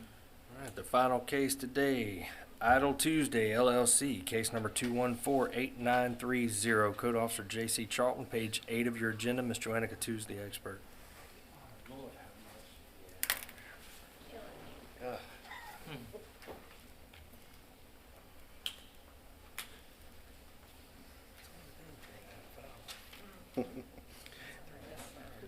J.C. Charlton, Citrus County Code Compliance Officer, case number 214-8930, a violation of Citrus County Land Development Code, section 4002, site development without a development order or permit. The address is 9300 West Tom Mason Drive, Crystal River, Florida. Property owner, Idle Tuesday, LLC. Good service via signed certified mail return receipt. I would like to authenticate the following documents and request to be admitted into evidence. Exhibit A, photos I took during my initial inspection on October 18th, 2021. Follow-up inspection on August 19th, August 26th, and November 3rd, and photos of my corrective action inspection on December 15th, 2021, and photos of my final inspection on January 18th of 2022. Exhibit B, notice of violation, notice of hearing, sent to Idle Tuesday, LLC, and registered agent Tama C. Kramer. A copy of the Sunbiz report and the signed certified mail return receipt. Casey, could you verify your initial inspection date? Sure. August 18th, 2021. Is there anyone from the public who wishes to be heard on this case? Let the record reflect that there is none.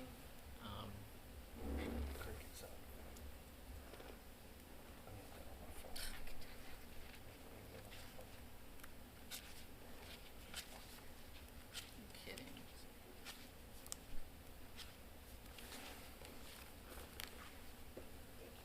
Thank you. Thanks. Without objection, what's been proposed as Exhibits A and B are evidence. Conducted my initial inspection on August 18th of 2021. I observed vacant property and a large opening on the back of the property that had been cleared. I also observed a large pile of tree debris and heavy equipment on the property. I conducted a follow-up inspection on August 19th and spoke with the gentleman at the property by the name of James. He stated that he was owners of the LLC, and I explained the violation, and they stopped cutting at that time. I haven't had any other contact with the gentleman at the property. As of my final inspection, well, I found that there were no permits for the property also for a building permit. As of my final inspection, there's been no change in the conditions of the property, and there's been no permit applied for. Okay. Is there anyone else from the county who wishes to testify? This is a split zoning. They have a PSO, Professional Services Office, up on the front and low-density residential in the back. They have an application in-house for an RV park for a rezoning. They had their first hearing in June of 2021. It was recommended for denial. They had some hoops they had to jump for before we put it on the commission agenda. We've had no contact with them since that time. All right, so let's see. I see 2 notices of violation. I'm just trying to figure out if there's any difference between the 2. Are there? There's Different violations. We changed. It's same. Actually, it's the same case number, so I think it's just a multiple copy. It's because there's 2 different zonings, so there's a different violation for each classification, is there not? Oh, I Let thought me- that's can I how take a way look? you did Well, it. the identifications are identical. The key number is identical. legal to change the violation code. I'm sorry. The violation code. That's when we were doing it under the whatever, So, 2157 looking or at whatever, and it switched it to 1, this 4,000. is Exhibit B, page 1, Yes. and then this is page 2. It says the same code section. What are the dates? Different. They're all the same dates. Yeah, one's for the registered agent.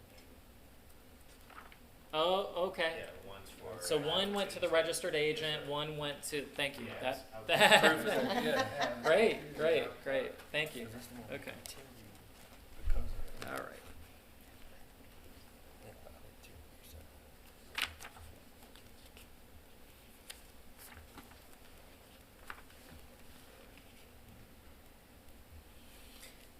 Has anyone testified that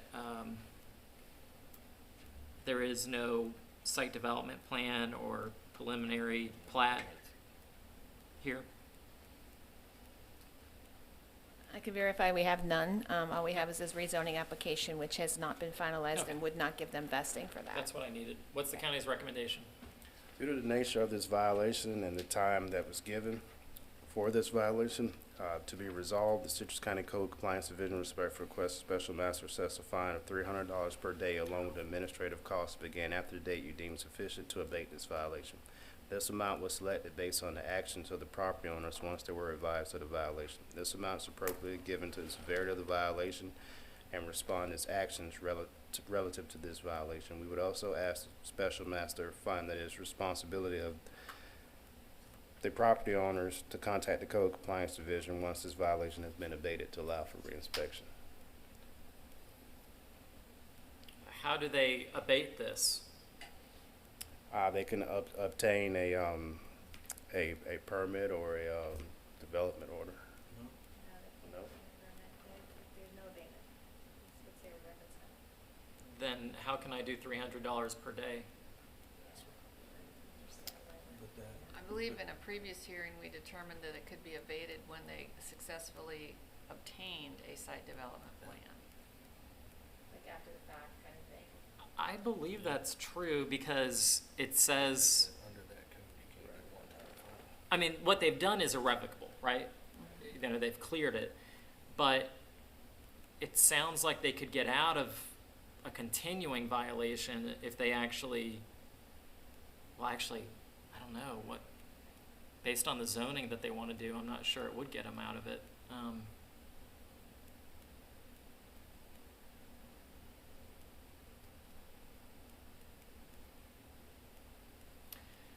In the past, we've stated that it's irrevocable, but I believe Your Honor determined that it wasn't irrevocable because they could apply for and obtain a site development permit or order All plan. right, let me take a look at this. Didn't agree with them, hired Yeah, yeah, Totally lost it because it wasn't me. Let's see. So no development allowed by this code shall be established, changed, or altered, and no building shall be used until there is first on file, approved by official county action, a site development plan or preliminary subdivision plat.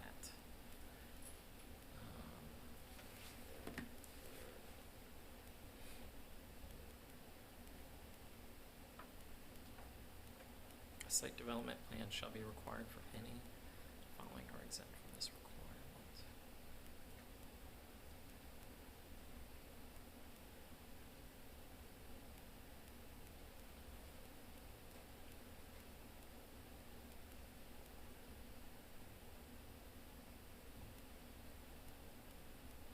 I remember that this is always thorny every time I see it. And I know you've convinced me before on how it's applied in some cases. And in the past, we've asked for a one-time fine. I remember that Yes. vaguely as well. And then, based on your previous ruling that you believed it could be, that it wasn't irrevocable. I can't even say the word. Because a tree, when you cut it down, it's done, you know. So that's how I differentiate that. Whereas here, if a site plan or gets issued that ratifies what's been done, then I think that does get rid of it. It discharges the violation, I think.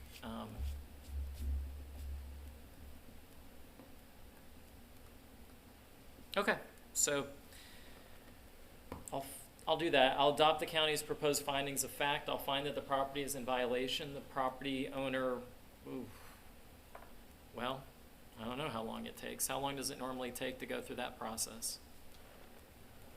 Depends on what process they're going through. I don't know if they're gonna pursue the RV at Park. I don't think it's the same people that own it now.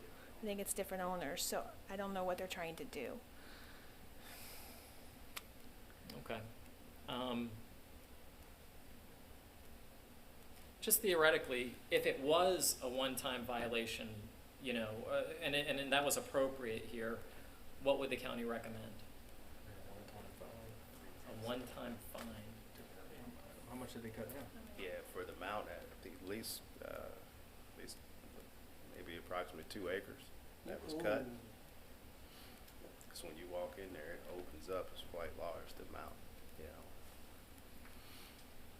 What's your determination? Yeah, and then the problem with that is that it doesn't incentivize them to fix the ongoing violation. So I don't think that remedy is more appropriate. On the other hand, there's no hope. Well, all right.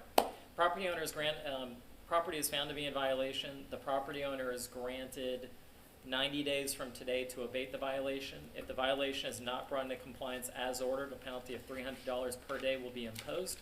This fine will be recorded and will constitute a lien on the real or personal property of the owner. The county attorney's office may seek foreclosure or money judgment on any unpaid lien of record 3 months from the date of first recording, and the property owner shall be responsible to pay all costs required by county ordinance or regulation, which may also be filed as a lien of record. Thank you. Thank you. Okay, the time looks to be about 12:45. This hearing is adjourned.